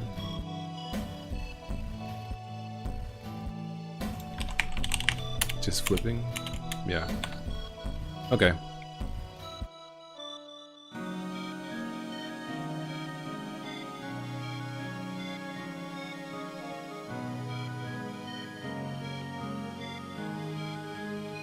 Alright, we'll do this like this.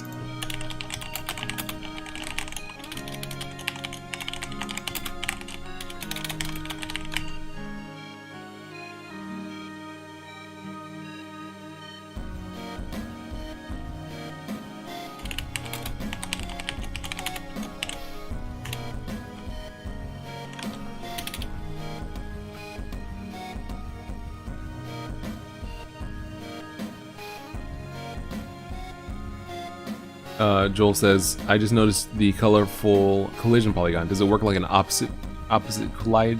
I guess you mean, does it work like a one-sided collision polygon? Yeah, basically. The colors indicate the areas where the player can move. The borders are walls, essentially. So what I'm going to do here, I'm going to say if animate on interact, if globals.interaction NPC is equal to self. I guess this is fine for now. Then sprite dot and sprite dot get node player. Or I guess actually.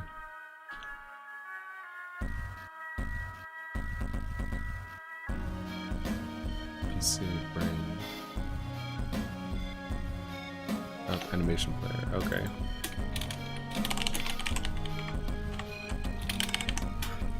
Oh, wait, let me...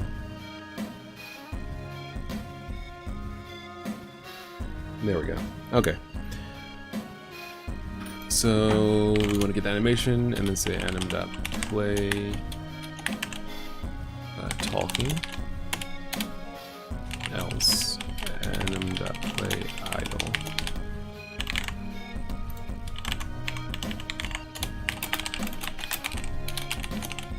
So this should allow us to basically animate if it's set up to animate on interaction, or I guess actually we'll just say animate.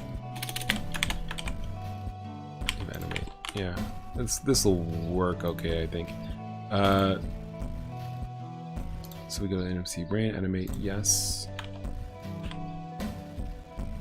And the reason why I have that is because let me actually do this as well.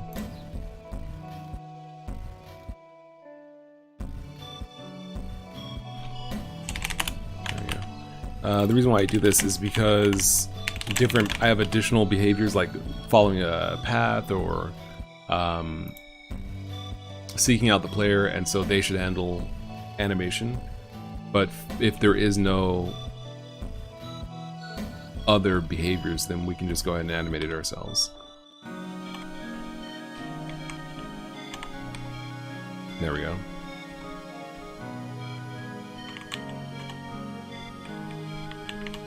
Cool. So let's fix a couple of these frames. For one thing, this dude's hand is kind of big and it's kind of, yeah, that's better. And then also it should probably be more like, yeah, that's better.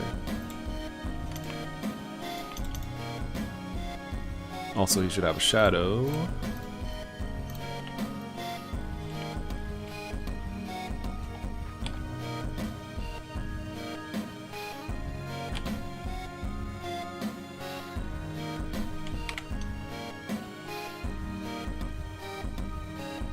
There we go. It's a little big, but it's a little big, but we can kind of fix that up.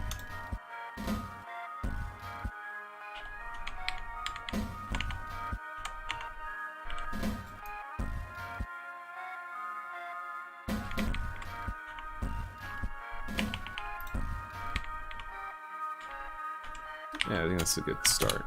Because the player's shadow is made from the same stuff as his outline. Okay, so then this should work.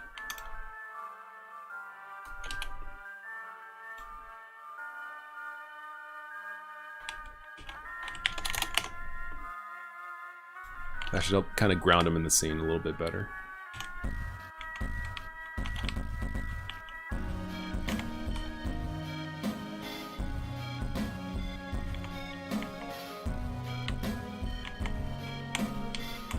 Yeah, it works okay.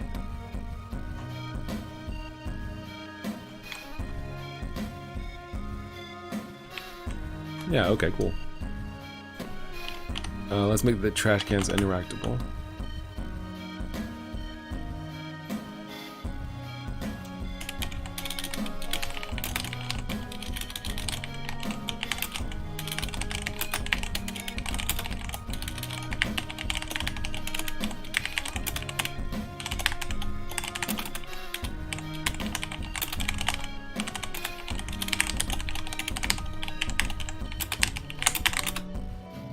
Joel says, is the janitor golfing? It kind of does look like that. I mean, the motion between sweeping and golfing is pretty similar, to be honest. It's basically the same. It's basically the same thing. It's filled with papers and discarded.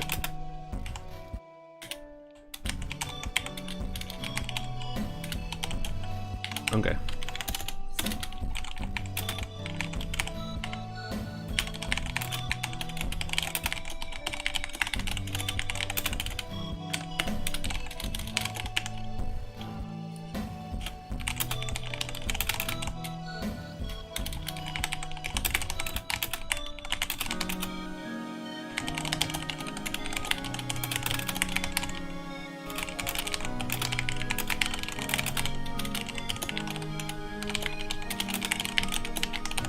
So this might be a little too easy to basically just like examine one of these trash cans and find that it has a ticket inside to, you know, get on the subway. So I think I want some sort of puzzle here, and I can make it so that you have to go into this room to do something, and then that would allow you to get to the trash can. But I'm not sure what it would be. That's something else. Something else I'll have to kind of work on that a little bit more another time. Trash can. Oops.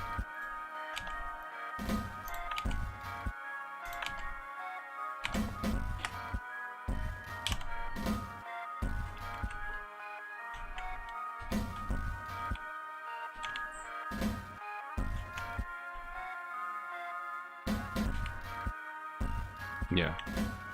So I think I like the idea of basically you needing to get a ticket to really do anything or go anywhere, but you have to figure out how can I get that ticket. All right, this is a good start. This is definitely a good start. It's unfortunate I didn't get much done on the stream. Oh, hold on. Injecting says the janitor could have a ticket and you have to find something for him. Maybe that could be cool. So you have to give him something to get a ticket that he found.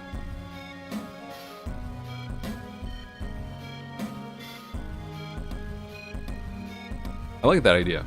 I think that it could be cool. It could be a cool system, a cool little puzzle. And I think I have a pretty good idea of how I'm gonna do this, because one of the, well, I don't want to give it away. That's fine. This is the part. This is the process of game development. I'm not gonna do it in this. Where are we at? I'm not gonna do it in this stream. But this guy, guy sitting at the bar in the club, he's kind of suspicious, and it makes sense that maybe you would naturally be like, well, how can I interact with this dude? Like, what's his deal? Because he doesn't have a name, and he just says, "Don't talk to me." And this isn't too far from the I can't think anymore. This isn't too far from the subway entrance, so you might naturally be like, how do I get into the subway? And maybe there will be a person who talks about the janitor and says like he was good friends with somebody, a big guy, something like that. And so you go back to the club sharp and talk to this dude, and you have to do something. Maybe get something from him to give back to the janitor, and you know, you gotta do something in order to get the ticket to move on. That could be cool. That could be cool. I think that could work. All right. Well, this is definitely shaping up. Unfortunate that I didn't get too much done. Sorry for starting late, but at the same time, we did.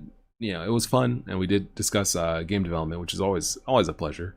And so, if we definitely ever get a chance to do so again, I would definitely appreciate it if you stop by once again. So yeah, thank you very much for watching. If you want to support, I know who I am, and game development, all the stuff that I do, master plan, all that stuff, please feel free to take a look at the description and check out the creations I've made, Bandcamp, itch.io, all that stuff. Well, thank you very much for watching. I've been SolarLoon. My throat is kind of thrashed now, and I'll catch you guys on the flip side next time, probably this weekend, probably like Sunday or Saturday. afternoon, evening. All right, well, thanks again, and I'll catch you guys later. See ya.